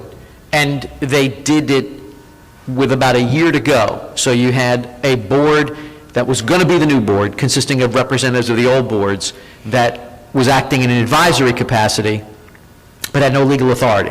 And then on July 1, that board became the official board, and the former board members stuck around for a period of time as an advisory board and sort of provided a very smooth handing of the baton from one to the other, and the state worked very closely with us. So our working expectation is that the Department of Education, if this were to happen, would want to see it be successful, whether it involved 15 of the communities or only 5 of them. They want it to be successful. And so our expectation is they would follow the model of the last time anything like this happened and do it the same way. So I think there'd be a lot more continuity, because you'd be pulling people from the existing school boards, and that's where you'd get that continuity. Okay, so the only advisory school board that I have any kind of familiarity, I can't say that word, with it are the ones that have taken over in state control, such as Camden. What would be the difference between that and this advisory board? What kind of decision-making? They'd be vastly different, right? Because under that state takeover law, first of all the existing board members are terminated immediately, and then there's a new advisory board appointed that for the first several years has no authority whatsoever. The state-appointed superintendent handles all of the legal authority that under Title 18A belongs to an elected Board of Education and has the role of superintendent. This is entirely different. There would never be a board that didn't have the local control. It would just go from the existing boards to the newly appointed board, and those folks immediately sit for election, as opposed to the advisory board when a state takes over, where a decade can go by before anybody is submitted for a vote. And even by then, if you look at Newark, Jersey City, Patterson, those folks went for 20 years without having the authority of a Board of Education. This board would have that authority on day one. So very different scenarios. Okay, thank you. Thank you.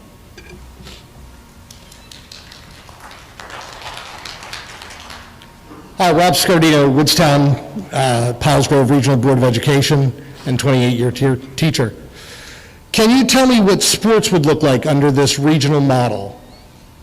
Yes, the expectation is they would look exactly as they look now. As I'm sure you know, there are many cities in the state that have more than one high school, and they each operate their own teams, and they play in the same or different divisions and what have you. So the assumption is, if the districts were to do that, they would be operating just as they do now. So each high school would maintain their own co-curriculars, their own sports? Correct. Although it's not part of the study, obviously, if you have a larger district, it might create additional opportunities because you don't have enough kids for certain, the example I used last night, I think, was disc golf and that sort of thing. But the existing programs right now, there should be no change whatsoever. Okay, thank you. Thank you, sir.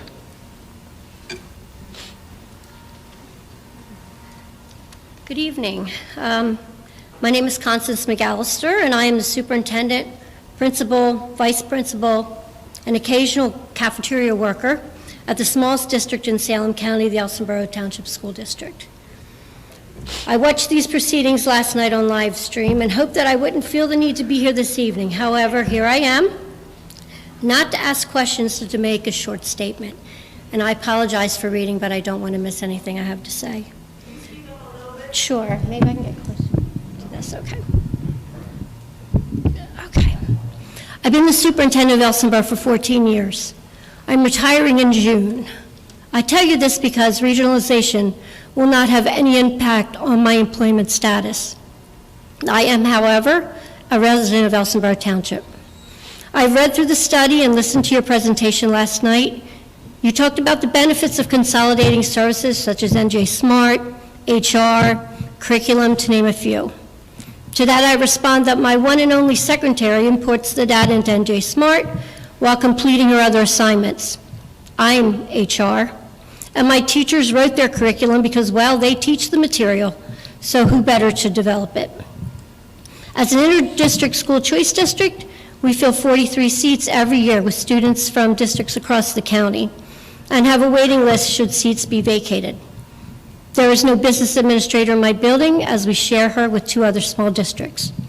I also share child study team services, cafeteria services, purchasing services, technology services, and counseling services. We share a music, band, choir teacher, Spanish teacher, and art teacher. None of this sharing is a detriment to our students' educational experience. This is supported by not only our own interpretation of the data, but also by the data found on pages 178 and 179 of your feasibility study. On page 178, the study found that in K-8, Elsinboro exceeded the state average for each of the 12 tested subjects and grades in regards to absolute scores. On page 179, the study states that in terms of growth over time, at the K-8 level, Elsinboro exceeded the state average on the various tests. And finally, from your report, it states, and I quote, "The state, through its accountability plan required under the Federal Elementary Secondary Education Act, utilizes NJ SLA proficiency scores as well as student growth percentile and chronic absenteeism." This information is discussed in this report and is available in each school's performance report. The school's profiles required under the accountability plan have been translated into unofficial rankings by the media outlets, which can shed additional light on the statewide school comparability. The unofficial ranking involves an overall score being established for over 2,000 New Jersey schools that participate in NJ SLA, with a score of 0 to 100 being provided. In this ranking system, only one Salem County school is in the top 500, Elsinboro. In closing, with 14 years in, I remain one of the lowest paid superintendents in the county, and my teachers have the lowest starting salary in the county. We know every student by name, we know their parents, and in my case, because of my age, I know their grandparents. We have staff members who wear many hats, but we still get the job done. More importantly, we have students who are successful in high school and beyond. Thank you for your attention.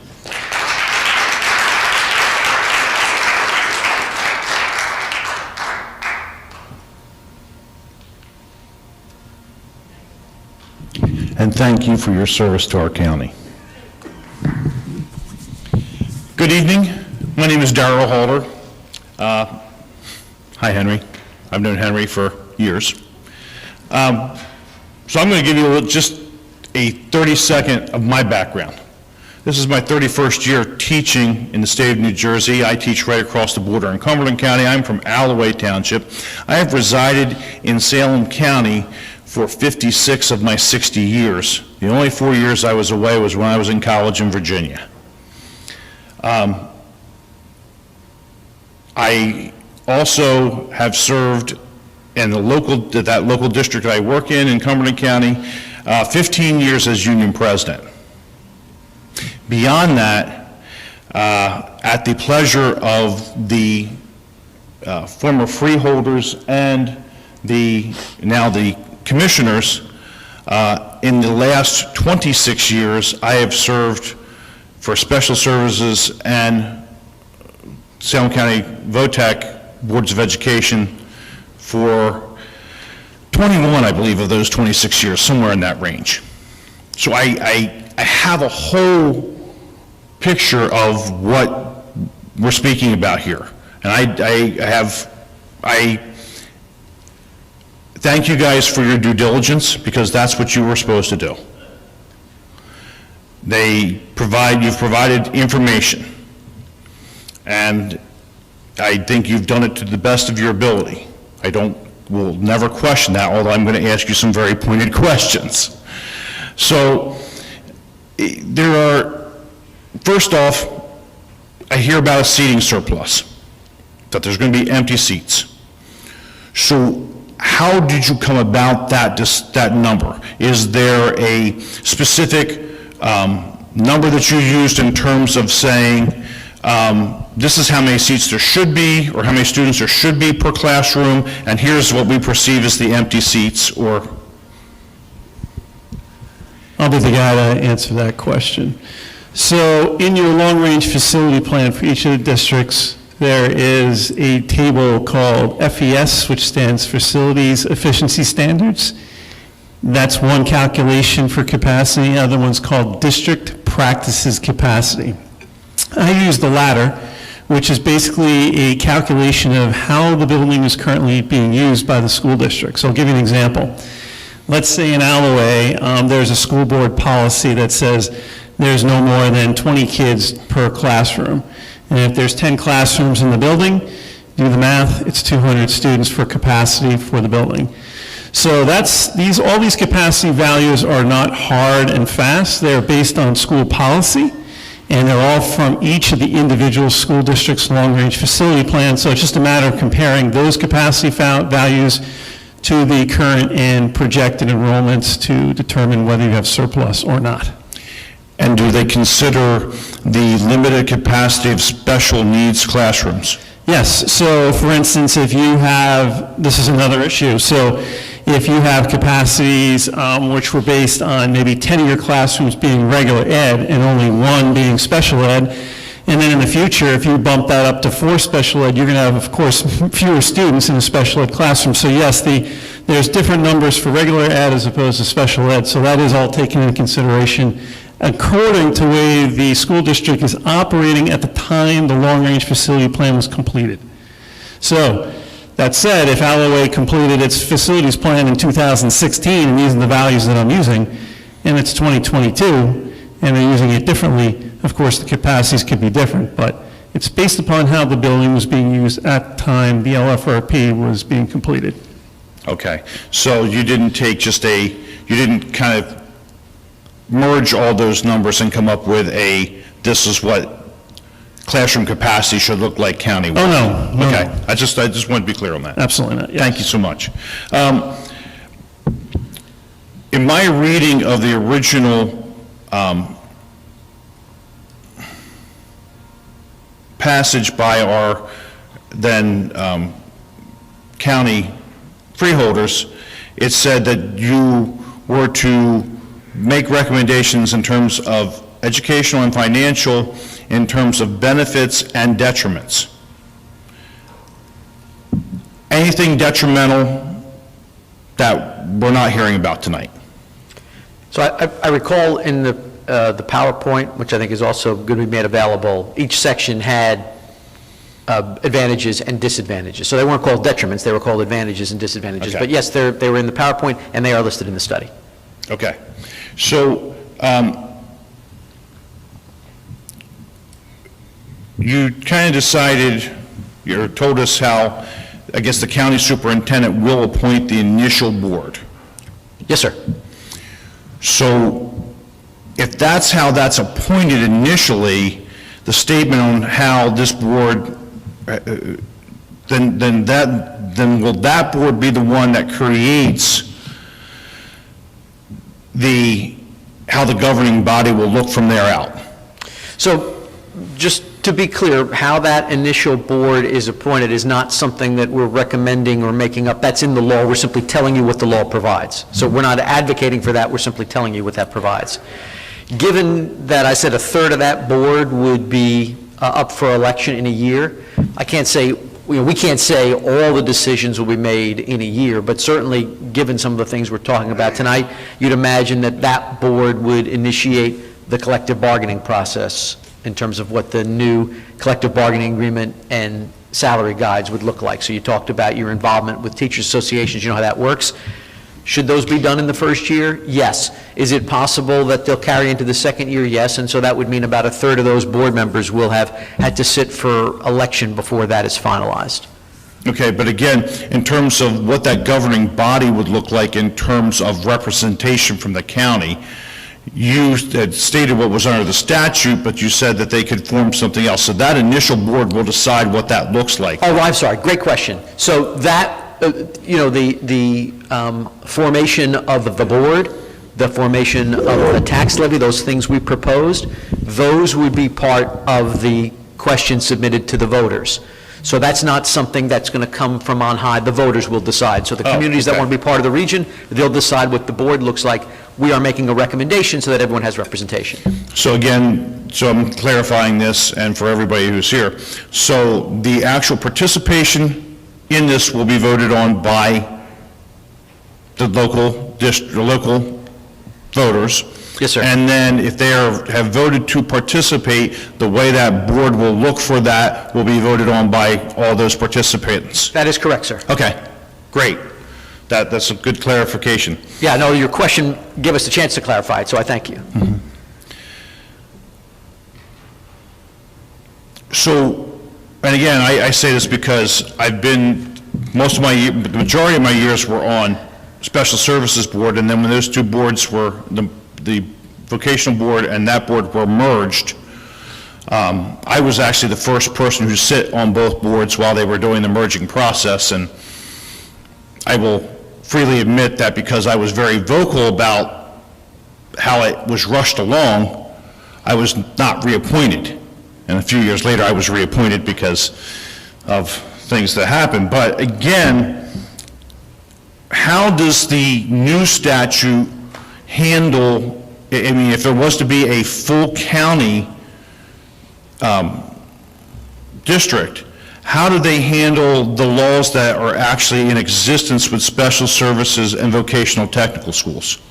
So those laws were untouched by this statute, and the study doesn't make any recommendations for change of those laws. So the assumption is if a student has special needs, you'll continue to meet them either in district with the assistance of special services or with some other outside placement.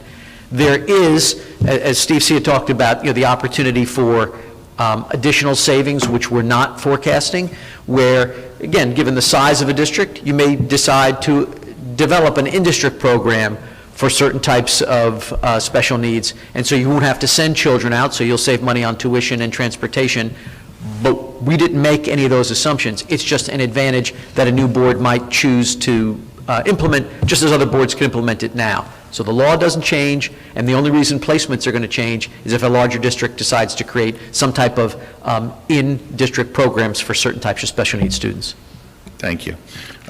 Quickly, again, I don't want to, because there's plenty of people behind me, but so from what you said earlier, the new salary guides will be implemented and put into place by this new appointed board.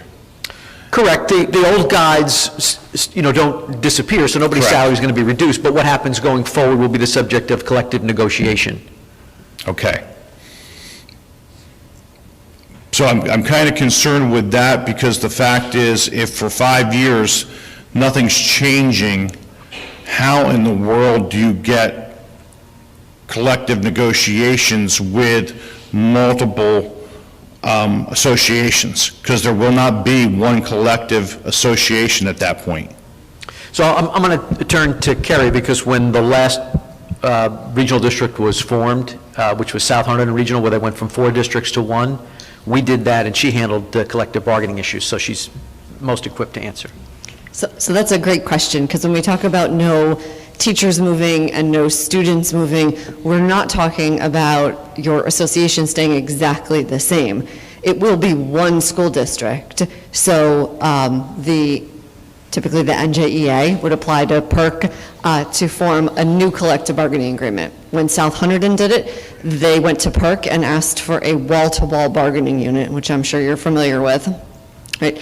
And that new unit was recognized by the new board, was recognized by PERC, and that new unit negotiated the new set of contracts moving forward. So it wouldn't be separate associations unless, of course, it is unionized that way, which is entirely the decision of the employees who seek to unionize. But I suspect that they're probably going to want to create one large, perhaps one large teachers union. It might be one custodial unit. They may seek to have one wall-to-wall bargaining unit. That might be cumbersome, given the number of staff members, but that would be entirely up to the individual members to decide. Okay. That's going to be mind-boggling when you're talking 14 separate bargaining units. So yes, it's more than was in South Hunterdon for sure, but with South Hunterdon, it was 4 different school districts and different bargaining units, and they created a wall-to-wall bargaining unit. They took representatives from each one of the school districts to serve on their new negotiation committee, and it took about a year and a half maybe, which isn't really much longer than some standard contracts to negotiate based on my experience. And we created a new contract that was acceptable. It had all of its pieces. So it's not going to be necessarily as easy as just flipping a switch. It's going to take some work, and it's going to take some decision-making on the part of both the new board as well as the new union or unions to decide what things they want to see in that collective bargaining agreement. But it's also a good opportunity to put new things in and to look at the contracts and really see, is this something we want to continue? Okay. So in the statement in terms of the savings that can happen with this being a much larger grouping and everything, I'm a little confused with that because I know I'm not arguing there can't be those savings, but we are already, every district is already able to buy through all the state contracts. And I don't see how these contracts will be miraculously better than the bargaining power of the whole state. So I am a little concerned with that as being one of the things that is that major savings. So I think what I had said is that the economies of scale, which is what you're referring to, is actually a small component of it. There are some economies, but for the most part, an economy of scale, as you mentioned, you're absolutely right. The most districts are sharing services. They have collective bargaining. They have cooperative purchasing agreements with larger entities. That we didn't even consider that piece. It was mostly the efficiencies that we talked about earlier. Okay. And I know there's a lot of people Okay, waiting. I'm going to leave you with one more question, even though I have 30 more. Sorry. Will, under the statute, because I haven't read the statute, does the county superintendent sit on the new board? No, sir. Okay.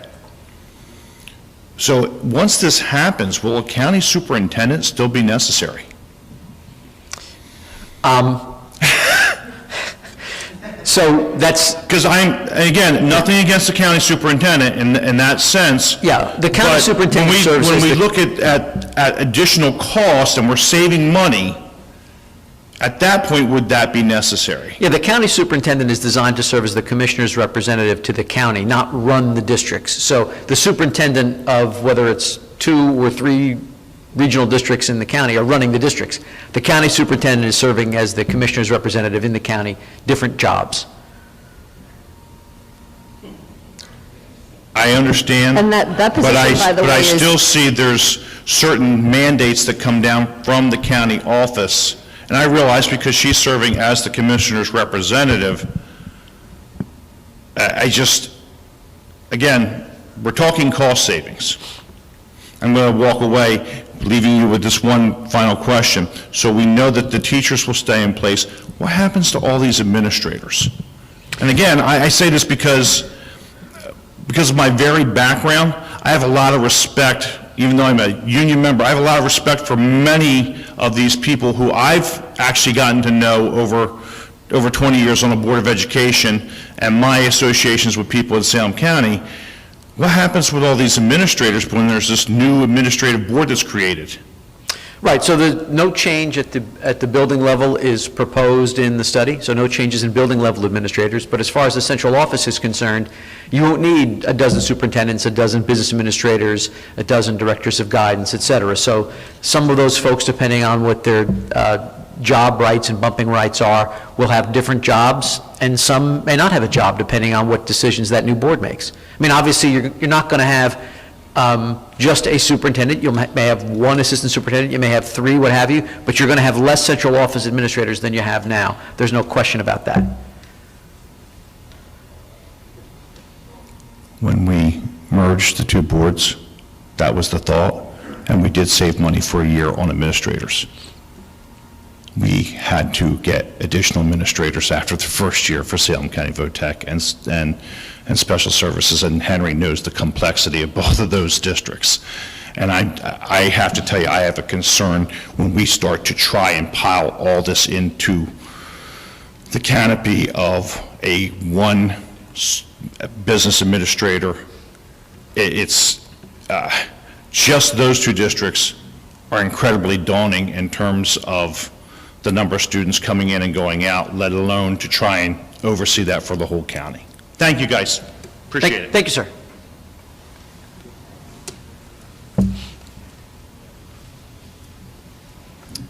Good evening, everybody. Hey, Mike. So, I don't have an educational background, so I'm a grandfather first, grandfather first, and I'm an elected official, so I'm a council person in the city of Salem. So, I'm coming at this from a layperson point of view. So forgive me if some of the questions that I asked have already been covered. I have not had a chance to read the executive summary. I mean, we had snow, I had grandkids, and I had to shovel, so what are you going to do? All right, so I do understand that, every municipality or district will have the option of opting in or opting out through a on the ballot. I'm hearing a lot of nothing is going to change for 5 years. And I don't expect you guys to know what this looks like after 5 years. But I guess my first question is there an opt-out or exit clause for any district that decides to opt in initially and finds out that this doesn't fit what exactly they were looking for? So the law does provide for a process to withdraw from a regional school district, which also is ultimately decided by the voters. So the voters can get you in and the voters can get you out without oversimplifying it. That's already existent in the law. Okay, now is any of that covered in the study or the summary? How you would... how you would get out? No, I mean, it's simply a matter of statute. There's nothing new about that, and it's not part of the study. Okay, awesome. And I know it's been covered a couple of times. I hope this isn't redundant. The unified board, 15 members, one representative from every district currently. You said that it would be weighted based on population. Can you give me an overview of how that works? So really the best example I can give you, because Dave Hess described how it would work, but there is a board that runs that way right now. North Hunterdon and Voorhees Regional serves 13 communities. It's just a regional high school district. They run 2 high school boards, but they use this weighted voting methodology right now. So you could literally look at their minutes and see how it works. But the idea is it's weighted based upon the population in a community, so that and I'm going to oversimplify the math just to make the point. So if you're a 9-person board, you need 5 affirmative votes on any matters of personnel, okay? So if there was a 9-person board, but they didn't have 1 vote, there was someone whose vote counted for 2.2 and someone whose vote counted for 0.5, whatever, you'd have to add those up, and it would have to add up to 5 out of 9 in order for a personnel matter to pass.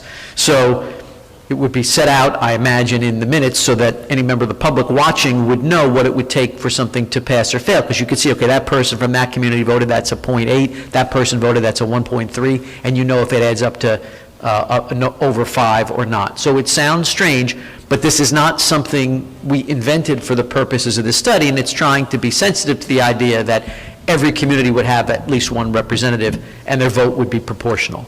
Yeah, no, I kind of get that. So in the example that you are using, what is the demographics of the example that you just gave? Because unfortunately, we just keep it honest. I mean, you guys stated earlier that when you look at the minority weight within the districts, it falls into two districts. It falls into Penns Grove and it falls into Salem. So I have concerns, right? Because if this doesn't, I have concerns, period, right? But let's say this isn't unified, this becomes a north and a south. You've effectively diluted the voting power of the minority at that point. So that's a concern. Has that been factored in? And I'm not confrontational, I'm just saying that this is a concern, so. No, I first of all, I don't feel that you came here to confront us. If I were you, I would say you came here to demonstrate that you're a grandfather and you look about 20 years younger than I am. So I think that was really, that was your main purpose. Look, the report doesn't mention the issue that you specifically mentioned. It talks about, equity and opportunity, and as you might imagine, as is the case in any county in New Jersey, there are some districts with more resources than others. And so what you're talking about, I think, certainly for Salem, is a significant consideration, right? Are the benefits, if we are part of a region, going to exceed the potential detriments, such as losing some of the voting clout, or what we consistently describe of in New Jersey as local control? And your board has an opportunity to take a look at who else is seemingly interested in this and decide whether you want to submit this question to your voters or not. And if you decide that you don't think that the benefits outweigh the detriments, then you can stay exactly as you are. But our viewpoint was and remains that it's worthy of consideration, that globally the benefits exceed the detriments, which is why it's our recommendation that it be considered. Understood. I just felt the need that needed to be a part of the public discussion, because that needs to be a part of the calculus as we move forward. I think it does. Right, and it's a great point. One of the difficulties we have is that this statute runs off census data, and so we're using 2010 census data. Of course, we're about to get 2020 census data. Any idea when we'd get that, Rich? Yeah. It was supposed to be now, but when that happens, that's an excellent issue to focus on. When that happens, we'll have new data. Certainly the numbers will move around from 2010 in the county, and that's definitely an issue we should focus on. What happens to the vote in Salem City and Penns Grove, without a doubt. And then, last question, like I said, layperson.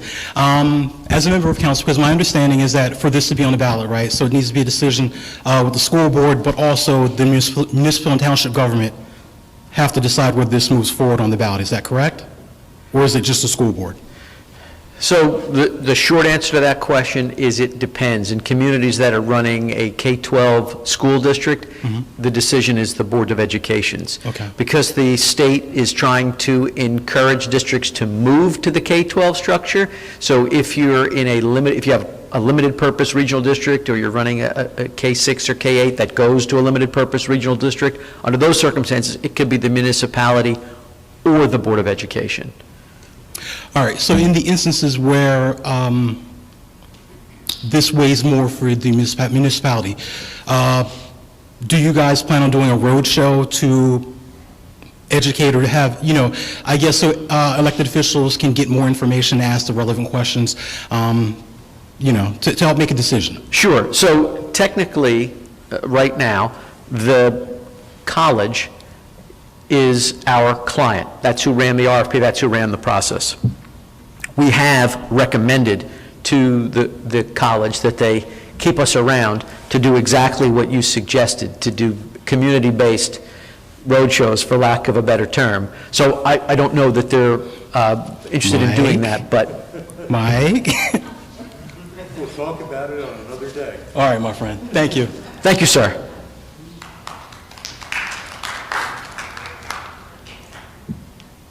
I am a resident of Oldmans, but I also am an educator in Gloucester County. And I know that you've emphasized that this is just, for the first 5 years, everyone's staying in the districts that they're currently in, where they're housed, and everything remains the same. but I think everyone wants to know what is happening after the 5 years. And I know you're going to say the new board will decide that, but you can't expect voters to vote for something without having any idea of what it's going to look like in the future. So does this mean one large high school for all of Salem County? Does it mean a north and south? Like, what will this look like potentially? Sure. So it's not a cop-out to say the new board will decide, because we don't have the authority to decide anything. The idea of one large high school strikes us as, completely unlikely, not even worthy of consideration, because you don't have the facility for that, and the voters would have to approve creating such a facility. So that's not where, if there's going to be any consolidation, that's not where we would expect it to be. So let me tell you where, if I were going to guess, and any of these folks can chime in, because it really is a guess, where you would see the consolidation. It's really something that you have to look at what state policy is doing. So the state has made a determination that there are too many small school districts in the state and that they are inefficient. We're not saying they are. I'm repeating to you what the state has said and why they're encouraging this. There are, I think, about 24 school districts in the state that serve less than 100 students. And so there are school buildings that are grossly underutilized right now where enrollment is declining. Those are the places where there'll be discussion about consolidation. Will the new board have the nerve to close small schools in small towns that are usually the heart of that community? It doesn't seem likely to us. So the sort of efficiencies, and it's not a euphemism for anything, I'll give you an example of an efficiency that doesn't involve closing schools, but involves actually increasing programs. So I went to a regional high school. So it was a district that ran 4 high schools for 6 towns. So what they decided to do in my high school was they created an auto shop, and you'll see why I know I'm older than that grandfather. They created something called beauty cultures. So they had a full-blown beauty salon in my high school, which clearly I never participated in. And the students from the 4 high schools who wanted to go to beauty cultures or to auto shop came to my high school. So there are ways to create educational programs that don't involve closing schools. Our simple recommendation is, if you were a new Board of Education taking on responsibility for the educational program for 15 towns, you've got an awful lot to do, and the easy solution of, well, I know how we can save money, let's have bigger classes, close this wing of the school, we'll close this school, we'll rent it out. We're not recommending any of those things, bless you. So that the savings don't come from turning a school into a condo and busing kids to a different community. We have tried to suggest that the idea is that you can create savings and educational opportunities without destroying the local educational programs in any towns. But we can't promise you that that won't happen any more than we can promise any of these 15 districts won't respond to the state effort to slowly strangle small school districts by making their own radical decisions. Okay, so really, I don't understand how you would save, what was it, 6.8 if you're leaving every building open. I don't understand how that would happen. So, we can ask Steve to revisit that again, but in terms of eliminating central office redundancies, we use that word, in terms of repurposing maintenance people, in terms of eliminating certain expenses that you're now doing 15 times when you can do them just one time, that's what it adds up to. Again, the idea of increasing class size, firing teachers, closing schools, that's cheating. Because schools could do that right now. That's got nothing to do with regionalization. If you had a Board of Education right now that wanted to save money by having 30 kids in a class, they could do it. So we're not recommending any of that. Okay, and I know that was noted that an entirely new collective bargaining contract would have to be established. I don't understand, no matter which way we sugarcoat this, someone's losing their job, whether it be superintendents, principals, secretaries, custodians. Last night you had mentioned that aides in one district may have benefits, but then when they go to the regionalized school district, they may lose those benefits. So essentially, someone is going to either be frozen on the salary guide for 5 years or whatever have you. People are losing money, correct? Or their jobs. So again, we're not sugarcoating it, we're not doing it. We're not recommending the teachers, teaching positions be eliminated, teachers be fired, we're not doing any of that. In terms of whether they're going to lose money, it depends on what collective bargaining goes on between a duly authorized union bargaining unit and a new Board of Education. So I don't know whether, some people could gain benefits, some people could lose benefits. We're not assuming any such thing. Okay, and lastly, we talked about sports. If we're not unifying into one building, so Penns Grove High School still has a high school, Woodstown still has a high school, Shalleck still has a high school, whoever, they're each going to still maintain their sports programs individually? They're not going to merge into one sports program? Correct. So Jersey City, for example, has 3 different high schools. They all have a full array of sports programs. The fact that they're part of one district is irrelevant from a competition standpoint. Okay, thank you. Thank you. Hi, my name is Mike Whitcard. I'm a teacher at Woodstown, but I also live right across the county line in Gloucester. Try not to touch on things that have already been mentioned, but with respect to the surplus of seating, is that in the report? And if so, could you let me know where? Because I know it's been mentioned, and I'm kind of curious about that. You can let me know after that. Other than that, talked about the fact that we're talking about the 5 years, but we're not really talking about anything beyond the 5 years, was mentioned previously. Is part of the reason because of the new developments? For example, Woodstown has 218 houses that are proposed. That 218 houses is going to produce an influx of students in the next 5 to 10 years. If that happens, does that now redraw the lines in this model? Now students who, me for example, who's looking for a house with my family, if I buy a house and I'm expecting to go to X school, because of the influx of students, lines are redrawn, and because of the regional model, I'm now going to Y school. Is that one of the reasons why beyond 5 years you can't really look at? I'm going to answer the capacity analysis question first. So that's on page 87, and it's table 53. It's all spelled out there. Thank you. And going back to Woodstown, I don't know the number of children it generates off the top of my head. I had at the point in time 57 single-family homes. Maybe things have changed since then, but that does not generate inordinate number of children that would change anything in Woodstown for that size. So the new developments probably wouldn't cause a change, or? Correct. Because I guess that's a big concern. Again, I'm thinking about, and I really appreciate a lot of the questions from the union perspective and the negotiating perspective, because those of you who know me know that's my area, but I'm looking at more in terms of the families. Someone's buying a home, one of the big things that you look at when you're buying a home, what's my school district going to be? Where are my kids going to go to school? And I think that's going to make it very difficult if people are buying a home and finding out 2 years later that your kid's going to be going someplace that was not expected. Right. So currently, even in Woodstown, there is seating surpluses at the middle and high school. I mean, there's some small shortages, we call them unhoused students, at the elementary level, but it's nothing that you couldn't operate a good educational program in. It's nothing very high. So in my analysis, it's nothing detrimental for the number of units that they were talking about as far as coming online. Okay. And my last question is, with respect to the 6.8 million, just want to clarify, obviously any town that opts out reduces that number. So as towns say no, that 6.8 million savings decreases, and it could become less, beneficial to those towns to do it. Well, if the town opts out, it's not going to save any money. It doesn't necessarily mean that the other towns won't enjoy the same level of savings. It depends on which town it is. Right. But that 6.8 million, that will drop, because you're losing the extra funding from those towns. If the district doesn't participate, it won't enjoy part of the savings. That's correct. Right.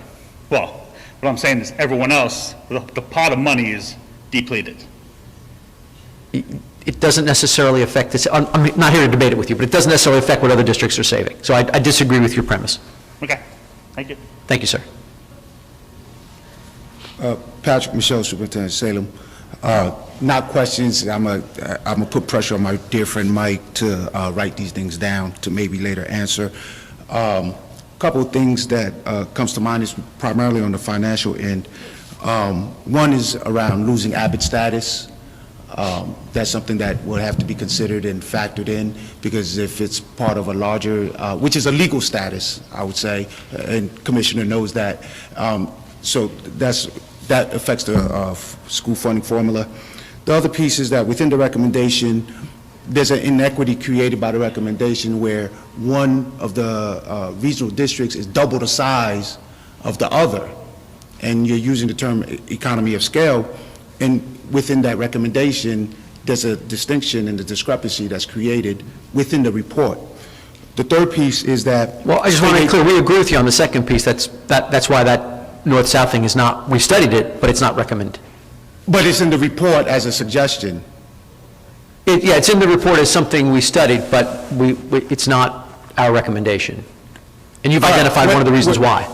Yeah, okay, when I read it, it appeared to me, I did try to read the 300, I didn't get through it all, but when I read it, the language just made it like, if you can't do this, the preferred model, this is something else worthy of consideration. That's how, as a reader. Understood. Okay, the third part, the assumptions around it is based on 1819 state aid numbers, when there's an influx of dollars that came in state aid in 2021 and 21-22. So it's a flawed assumption to have on 1819 when the state aid completely changed in terms of influx of money from the current administration. So that's something, Mike, for you to write down to figure out how the assumptions around savings and things of that nature, it's obviously going to have a challenge to that. In the report, and I try to find it, I couldn't see any startup costs around merging of technologies, i.e. smart boards, student database systems. There's an initial, every study I've read around this, there's an initial influx of money that's needed to no longer do this, but do this in terms of professional development training and the purchasing of the one. Payroll, something as simple as payroll, System 3000 versus this other payroll system. If you're going to merge it into one school district, there's an initial cost that comes, which you save later on in future years, but that needs to be factored. I didn't read that in any of the parts of the report. I did not see about some sort of valuation or accounting for that. Just on that, I think it was on page 386. I didn't get there. Yeah, exactly. Okay. So at the end of the report, there's a transitional budget that addresses some of those one-time expenses. Okay, all right.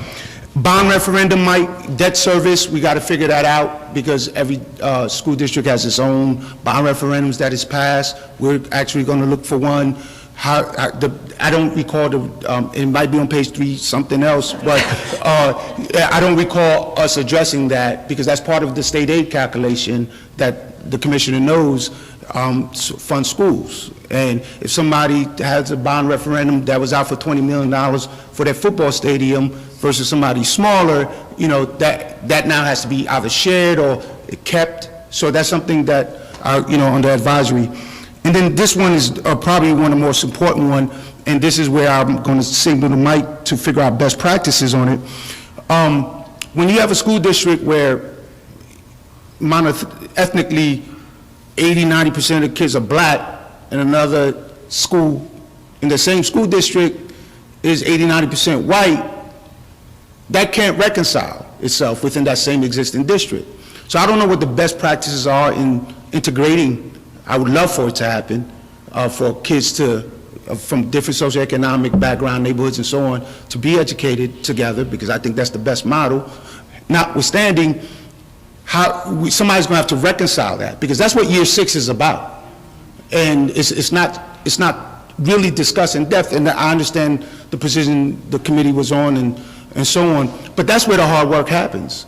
And trying to change mindsets and minds and hearts around that.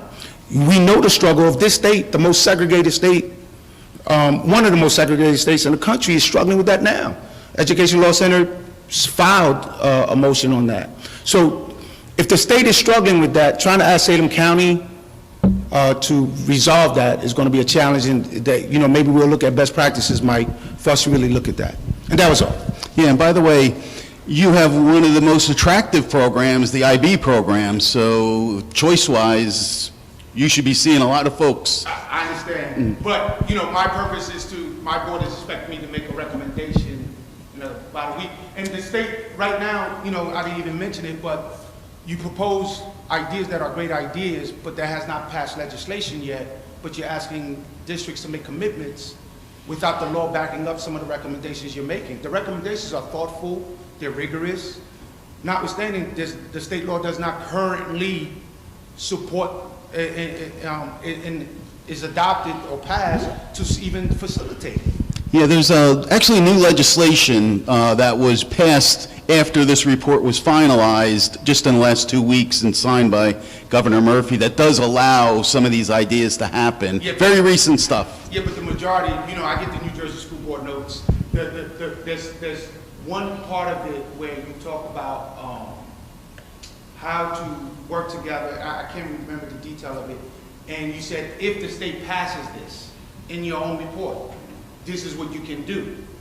I would recommend to put pressure on the state to pass it so that people can go ahead and proceed accordingly, knowing that it's part of state law versus existing law.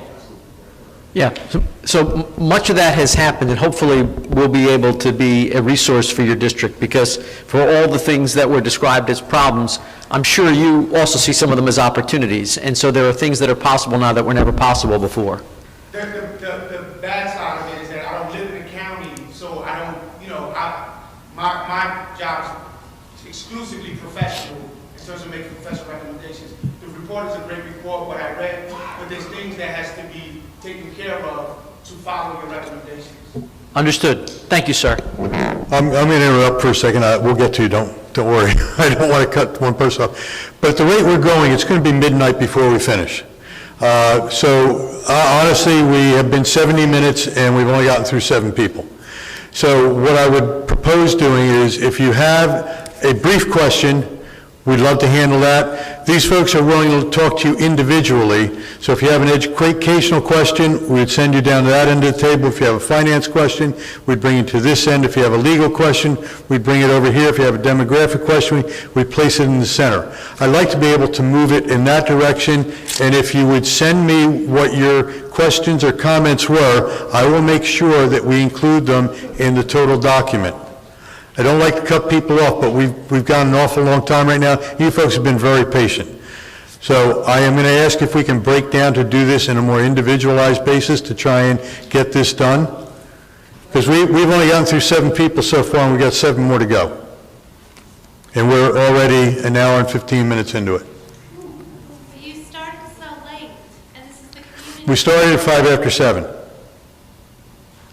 if everybody says they'll keep to 3 minutes?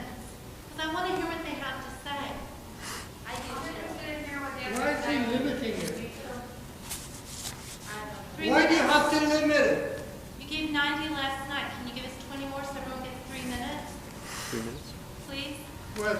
All right, so why don't we do that? Why don't we do the 3-minute thing? So everybody get 3 minutes. If there's a question in there, if it's a statement, whatever, everyone get your 3 minutes. We'll respond when everyone is done, and this way you can hear what everyone has to say, and we'll keep track of what you're saying, and we'll respond when everyone gets their 3 minutes. So I'll leave it to Mike to be the timer. So, ma'am, the floor is yours. Hi, my name is Deborah Schmidt, and I'm from Upper Pittsgrove. My question is I was wondering if you could do a little bit of a clarification on the semi-reimbursement. If you could speak up, please. Oh, I'm sorry. My name's Deborah Schmidt. I'm from Upper Pittsgrove, and I wanted to know if you could give me a little bit more clarification on the semi-reimbursement. Good? Yeah, that's an easy question, so I'll let Steve roll with that. Thank you, ma'am. Okay, so SEMI is very administratively intense, and a lot of small districts decide that they could waive out of it because they're not going to get that much, and it's too much of an administrative headache to actually do it. There are some districts within the county that do a very good job with it. So we took a look at those districts and getting their rate of reimbursement and then applying it to all the special ed students within the county to come up with some potential additional funding, anywhere from, I think, $225,000 to about $440,000, depending on like average reimbursement rates. So that's what I was referring to there. A lot of small districts and some large districts, as a matter of fact, don't really want to participate in the program because it's very administratively intense. And that's what I've been told. My other question is, do you think that part of the reason that some of the students don't stay within the county is because there's business opportunities outside of the county, and there's not enough in this county for the students who are graduating from here to stay in this county? Sorry, I had to rip off the mask. Yes, we agree. And I think the tie-in between educational opportunity and economic prosperity is a real clear one. Very tight research is pretty good on that. And that's why Salem County is looking at career pipelines, but I think it's more effective when you have a more cohesive group. And there's many ways that could happen. One way is through regionalization. You get that more cohesive cooperation among all the groups in the county. So, yes, we agree. Okay, thank you. Thank you. Sir?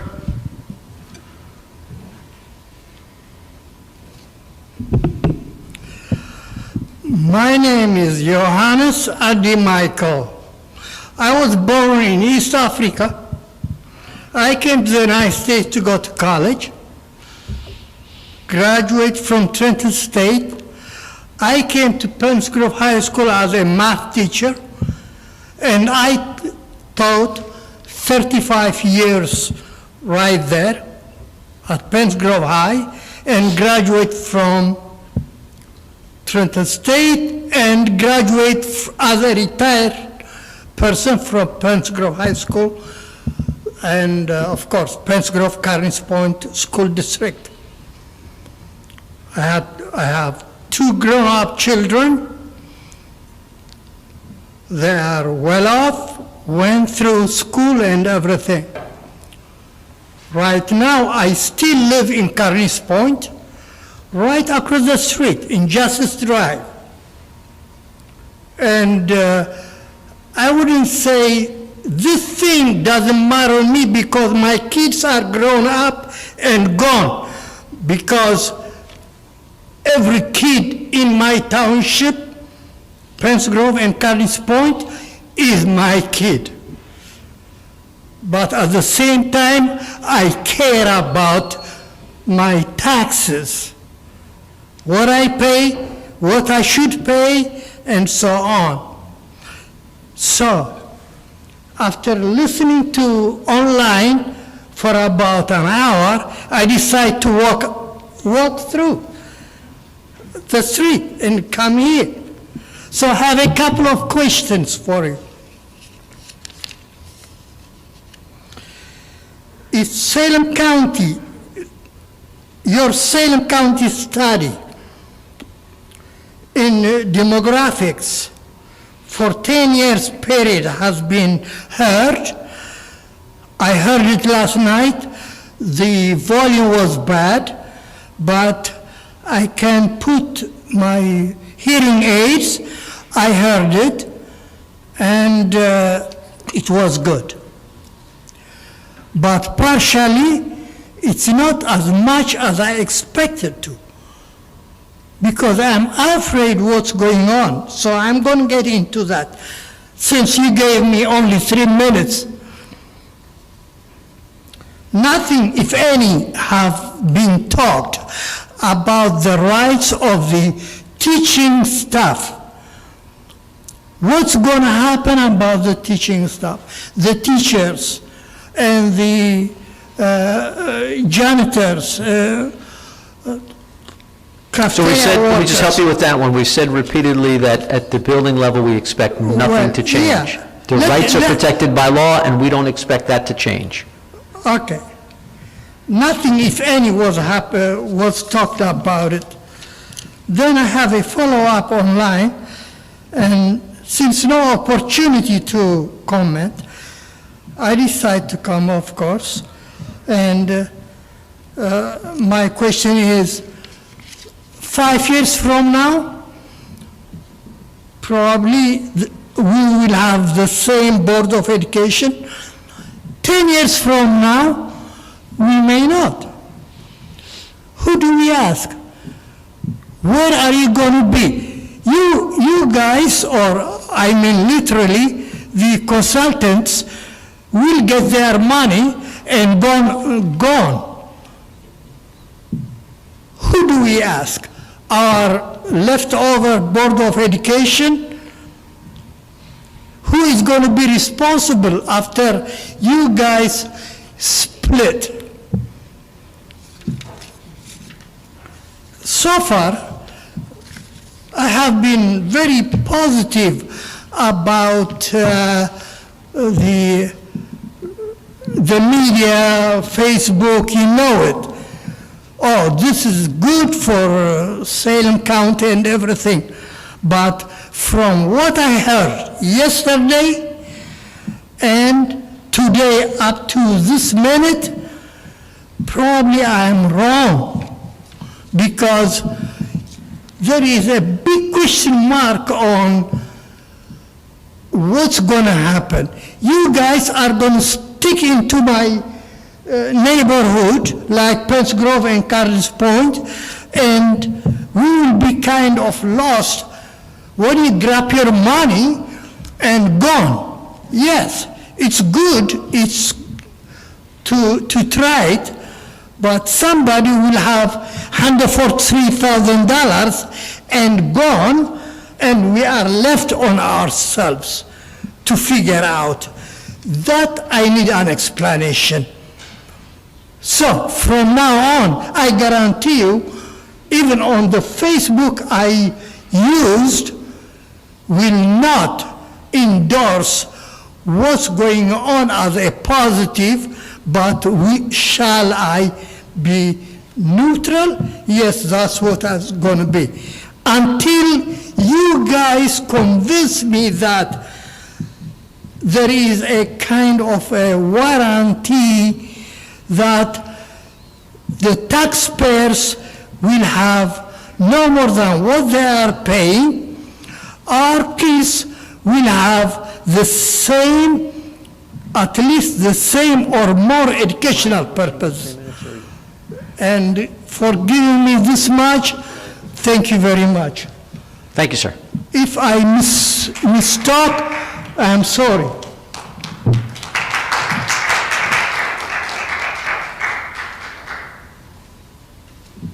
Hello, Yanni Gross, taxpayer, City of Salem, Board of Education member, also in the City of Salem, County School Board member for Salem County. My husband was up here earlier. He touched on one of my questions about just the weighted vote of the board members. I do have a follow-up question, and then I just have a comment, and I'll be out your way. As I said, I'm an existing board member in a smaller community, and I'd like to think that I'm familiar with the needs of our students. What mechanisms within the County Board of Education structure ensure that the needs of my students are met when my vote isn't equally weighted as some of the larger districts? Another great question, because this goes to that communication issue. How do we make sure communication is very clean, robust? And so one of the recommendations in the report was that the county board, the new unified board, just doesn't stay put in one location, but actually rides the circuit around the county, holds meetings in various places, various schools in the county, and can see up close and personal what's happening in Salem City, what's happening up in Pittsgrove, or over in Oldman's. So that was one of the suggestions in the study, to get at that issue of how will this county board understand what's happening in each community. So that's one of the things we recommended. We've seen that as a best practice, and we thought it would be helpful here to get at that very point. Okay, great recommendation. I don't know that that will actually happen and work, but we'll see, I guess, if this gets to the ballot. And then the other comment I just had is, I also sat on the committee and we had one meeting last week.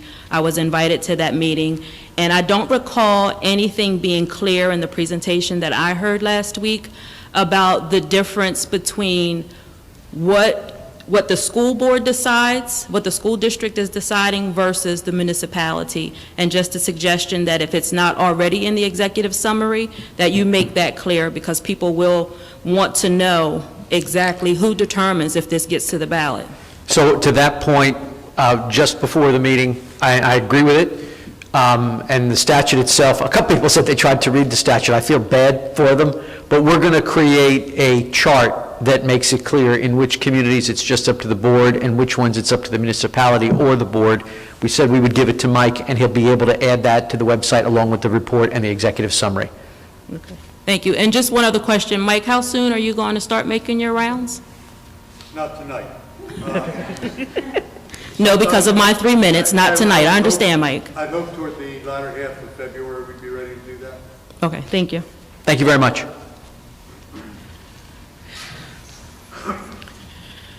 Good evening. My name's Christine Kozar. I live in Washington Township. I have a couple of comments and some questions. I am a little disturbed of the lack of diversity within the panel here, so it might have been nice when somebody is studying a diverse group that has 40% non-whites, that there may be some more representation on a board. I'd also like to suggest that anybody that sneezes does not remove their mask. Droplets from COVID can stay in the air for 30 minutes, so I would suggest that if you like to sneeze, you keep your mask on. Thank you. So, using your assumptions, are there still savings if the lower spending districts increase their per pupil spending to the same level as the higher spending districts?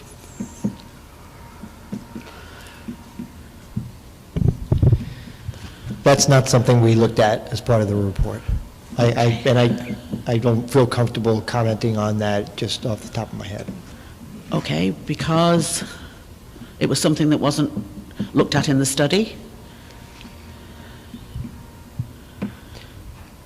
I'm not quite sure can you repeat the question for me? It says, are there still savings if the lower spending districts increase their per pupil spending to the same level as the higher spending districts? So if your question is, will there be as much savings if people on the board elect to spend more money, the answer is no. There'd be less savings if they elect to spend more money. Right, but has the per pupil capita been actually looked at and compared? Right, and Mr. Sia told you that that was not part of the study. Okay, is it going to be any part of a study because it's quite an important financial, issue?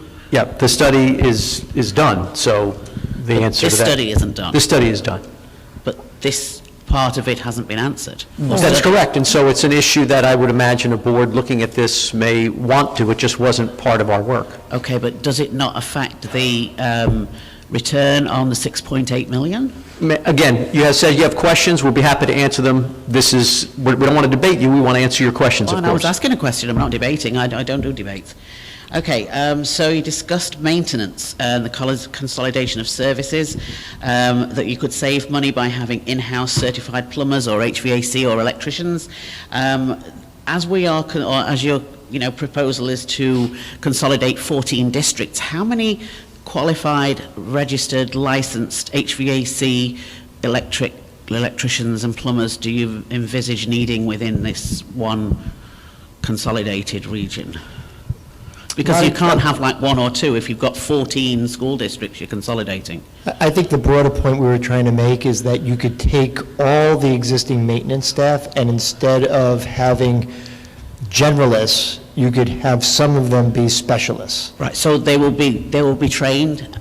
So the determination would have to be made when you get all the staffing together as to how many positions should be, what kind of work orders typically generate our electricity, our electric, plumbing, HVAC, and then staff accordingly. Okay, so we'd be training our in-house staff first?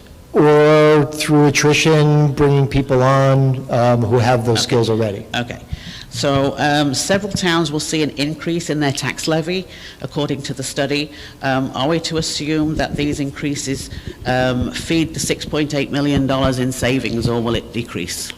No towns under the all-county regional program with the 7.95% savings Mr. Sia described will see an increase. I thought the report said there were about 6.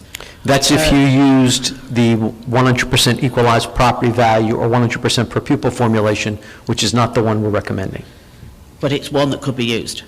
It could be used, but because all the towns wouldn't see savings, we're not recommending it. Okay.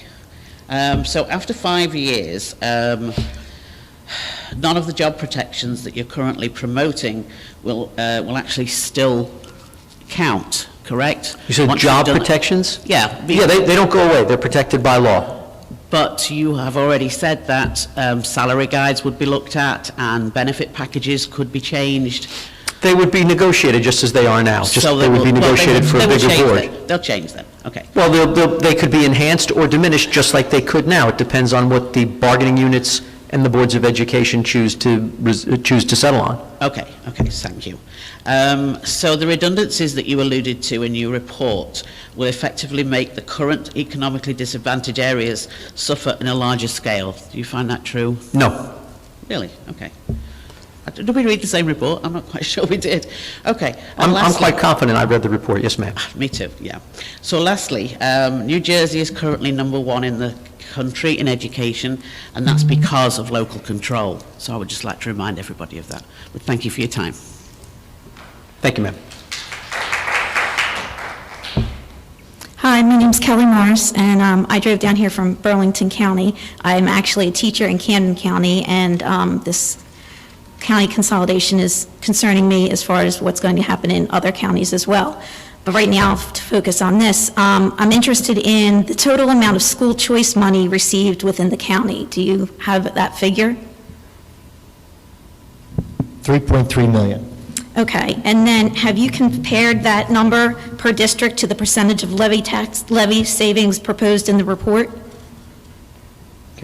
Compare that number to each district? That number per district to the percentage of levy savings proposed in the report. So what we did was we looked at the impact that regionalizing would be. So if you regionalize, now all those individual choice school districts are now part of the same school district. So the assumption was that because it's not intra-district choice, it's inter-district choice, when those students within the county are now within the same school district, they would not be eligible for that aid.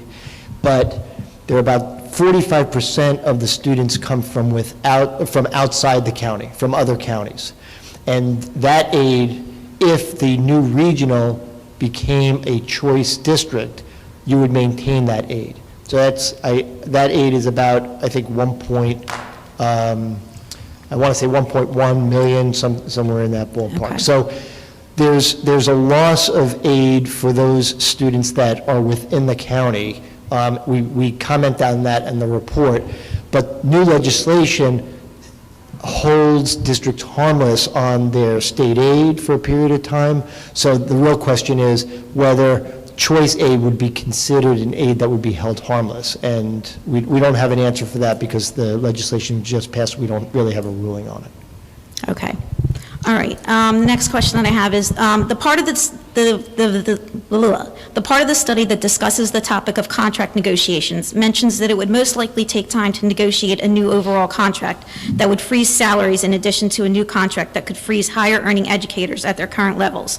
So was there any concern raised about this as we are promoting this plan's ability to retain talent, especially as we face a shortage of teachers and educational staff? So for the most part, the way the law is set up, it doesn't enhance or diminish the rights of teachers. And so just as would be the case if you were in a local school district not regionalized and the collective bargaining agreement expired, and the teachers would continue with their same benefits, but they wouldn't enjoy an incremental increase until there was a new agreement, the same is true here. So that process would be no different than it is right now in a school district where a collective bargaining agreement expires. And I understand that, but I don't really think that's what I was asking there. But I'll go on. I have two other questions. I know we've talked a lot about this all happening in 5 years, but something that you said earlier tonight led me to believe that after 5 years, as far as special education classes are concerned, that you might be looking into consolidating that into a one building type of thing? Okay, first of all... I know you said you weren't in the first 5 years. Right, well, no, the first thing is, we're not looking to do anything, and our recommendations do not advocate for a change in the way special education students are educated now. What we said was it might be possible for districts who right now are 14 different districts who send outside to send to another out-of-district placement to decide, well, now that we're a larger district and we have a core population with similar special needs, to create an in-district program for them rather than send them out of district. So it's less expensive for the district, and it's more inclusive for the children at issue, and of course, they're not spending time on a bus, so it might be something desirable. But the report does not recommend that and does not make any assumptions about it. Okay, thanks. If you're looking to try and diversify the schools, are you going to be breaking in counselors to help the students adjust?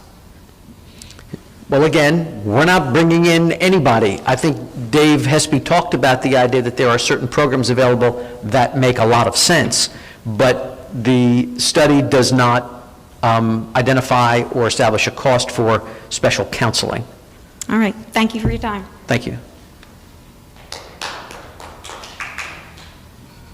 Hi, Diana Castelloni. I live in Pennsville, and I'm a Pennsville teacher.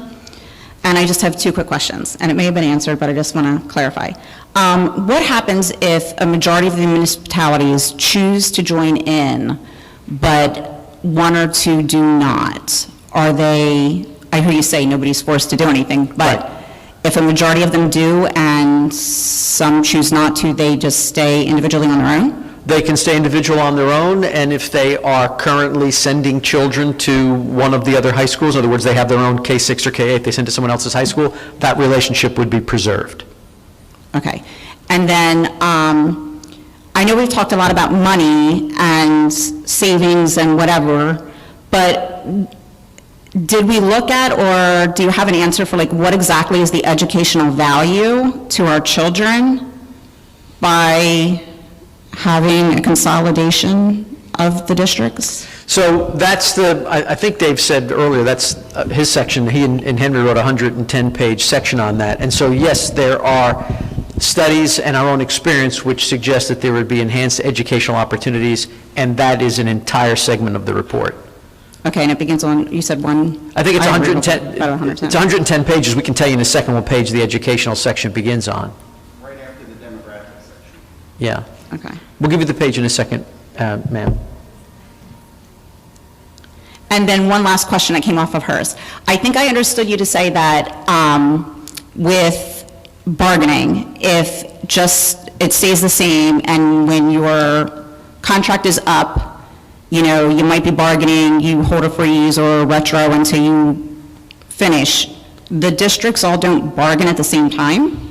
Yes, well, the regional district would bargain. In other words, once the new district is formed, the entity with which those collective bargaining agreements existed, those entities come to an end. So they all need to bargain. All the teachers will be in the same position, and so they would bargain for a new teacher's contract for the new Salem Regional, and that would cover all of the teachers. So no matter where they were in 5 years from now, supposedly like in that 6th year, it would stop, and then they'd all be in the same position. They would all go to the same. Yes. Right? Exactly. And then my last question is, so we talk about the 5 years, nothing's going to change, we're all going to stay in our same schools and whatever. Is year 6 kind of potluck?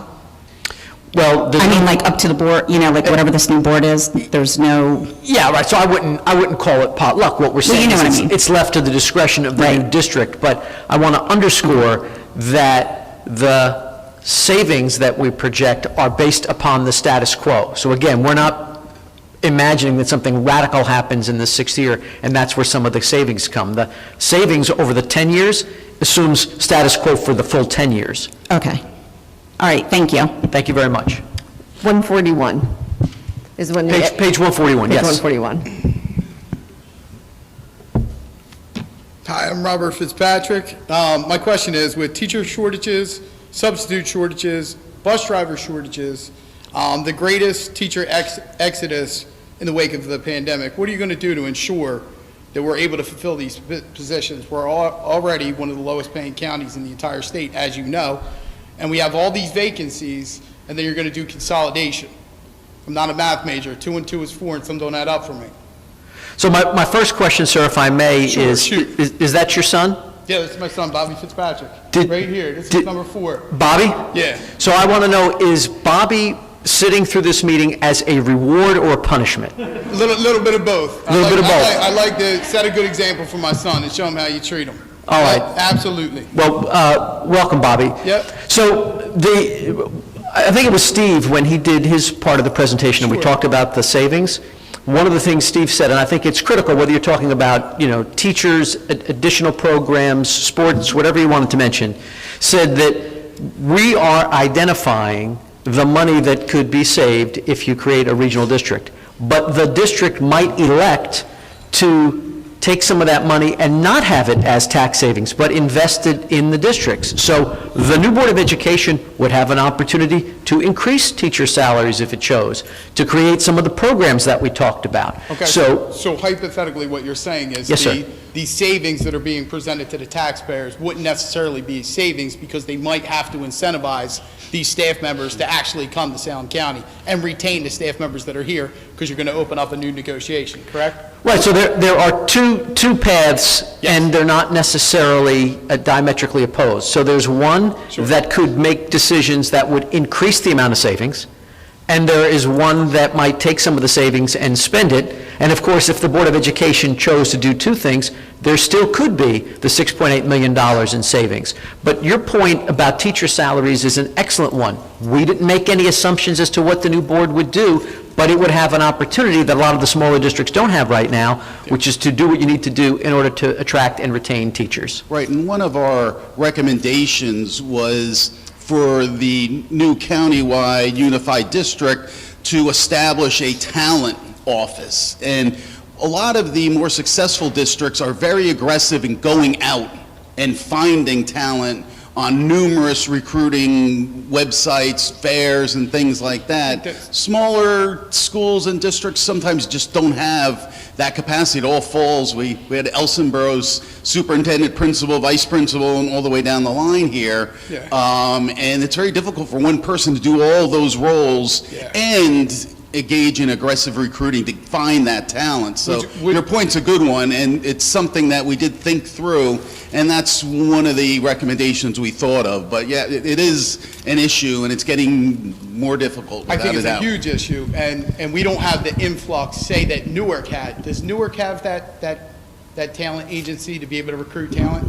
Yeah, a lot of the larger districts have an office that just focuses on going out, and it's just not a matter of putting it out on the web and seeing who applies. You actually have to go out and find the talent and say, here's why you want to teach And these in are my the school. salaries, and this is the job security, so on and so excellent, forth. excellent. Only Newark had $200 million additional to be able to do that. And what do them results look like? And that's my concern. That's my concern, because we saw an influx in Newark. We had the Zuckerbergs put in $100 million, another $100 million to match it, and we saw what that looked like. And we saw when we had different things consolidated in the Newark School District, which is much larger, has that talent agency, exactly my point. And we've seen the hiccups and the obstacles with that kind of money, $200 million, not $6 million that's not guaranteed, $200 million. And we see what them results look like. And that's my concern. That's my concern for Salem County. You're talking about $6.5 million hypothetically. But when we were in Newark and we had $200 million, we couldn't guarantee the results because we still see what Newark looks like, okay? And that's North Jersey, and it's got the talent that you're talking about to be able to go out and acquire and give all the incentives that we don't have guaranteed built into the process with $6 million. With $200 million, you had it, and you still couldn't get there. Was anybody up here involved in the Newark School District? Was anybody paid a salary or paid any portion to work on the Newark school district? Well, it was a state-operated district, and as commissioner, of course, that was a district I worked heavily in, and, but that was years ago. But your point now, I think, is equally important. How do you find talent, and how can you pay for the talent? And with substitute teachers now, in some parts of the state, making $250 a day or more, it's a really good question, and that's one of the recommendations we made. Is that going to be enough? That's going to have to be something made at that moment by the new board. But it's a great question. Yeah, but I'm saying these are all hypotheticals 5 years from now, and we're not dealing in the now. And we have the teacher shortage now, we have the pandemic now. A lot of your study numbers are prior to that, and we're dealing with in the now. So when I don't have teachers and we're doing massive coverages and people are walking away like they've never walked away from the profession before, okay, these kids need the consistency in this county. And when we can't guarantee to the taxpayers that we're going to deliver on them savings, and then simultaneously, you know what I mean, we're not going to be able to go out and get that acquisition talent that we need in Salem County. And then, to your point, you know, corporations aren't flooding into Salem County because it's not being incentivized. I mean, heaven forbid, instead of doing studies, they actually brought in, you know, some corporations that pay their fair share down here and kick in on some of this stuff. That's a tough pill to swallow, and from what I've heard, I have to tell you, I tell you to your face, I couldn't possibly support it, and I'll be working against it. My name is Robert Fitzpatrick. I appreciate your time. I appreciate your candid. Okay, this is my son, Robert Fitzpatrick. He had to come here as dad. Okay, but simultaneously, I tell you straight up, just from the report alone, there's nothing that gives me peace of mind that you're going to be able to deliver for these kids. And I have the job of walking in and looking each and every one of them in the eyes because I'm here in Salem County doing this job. And with all due respect, you guys are going to go back up to North Jersey and you're going to deal with Newark and everybody else that has an influx of money and the ability to draw talent. You're able to go into those pools out of New York and recruit people down. And we're not going to have that in Salem County. What we're going to have is teachers covering 3-4 classes, burning out and walking away from the profession. And it's going to be my job as the vice president of the union to work to keep the talent here in Salem County. So that's what I'm going to do my job. And, you know, I welcome you guys to continue doing yours, but I'd like you to, you know, do a great job as far as working to make Salem County better. I don't know that consolidation is the route. In my heart, I don't think it is. Thank you for your time.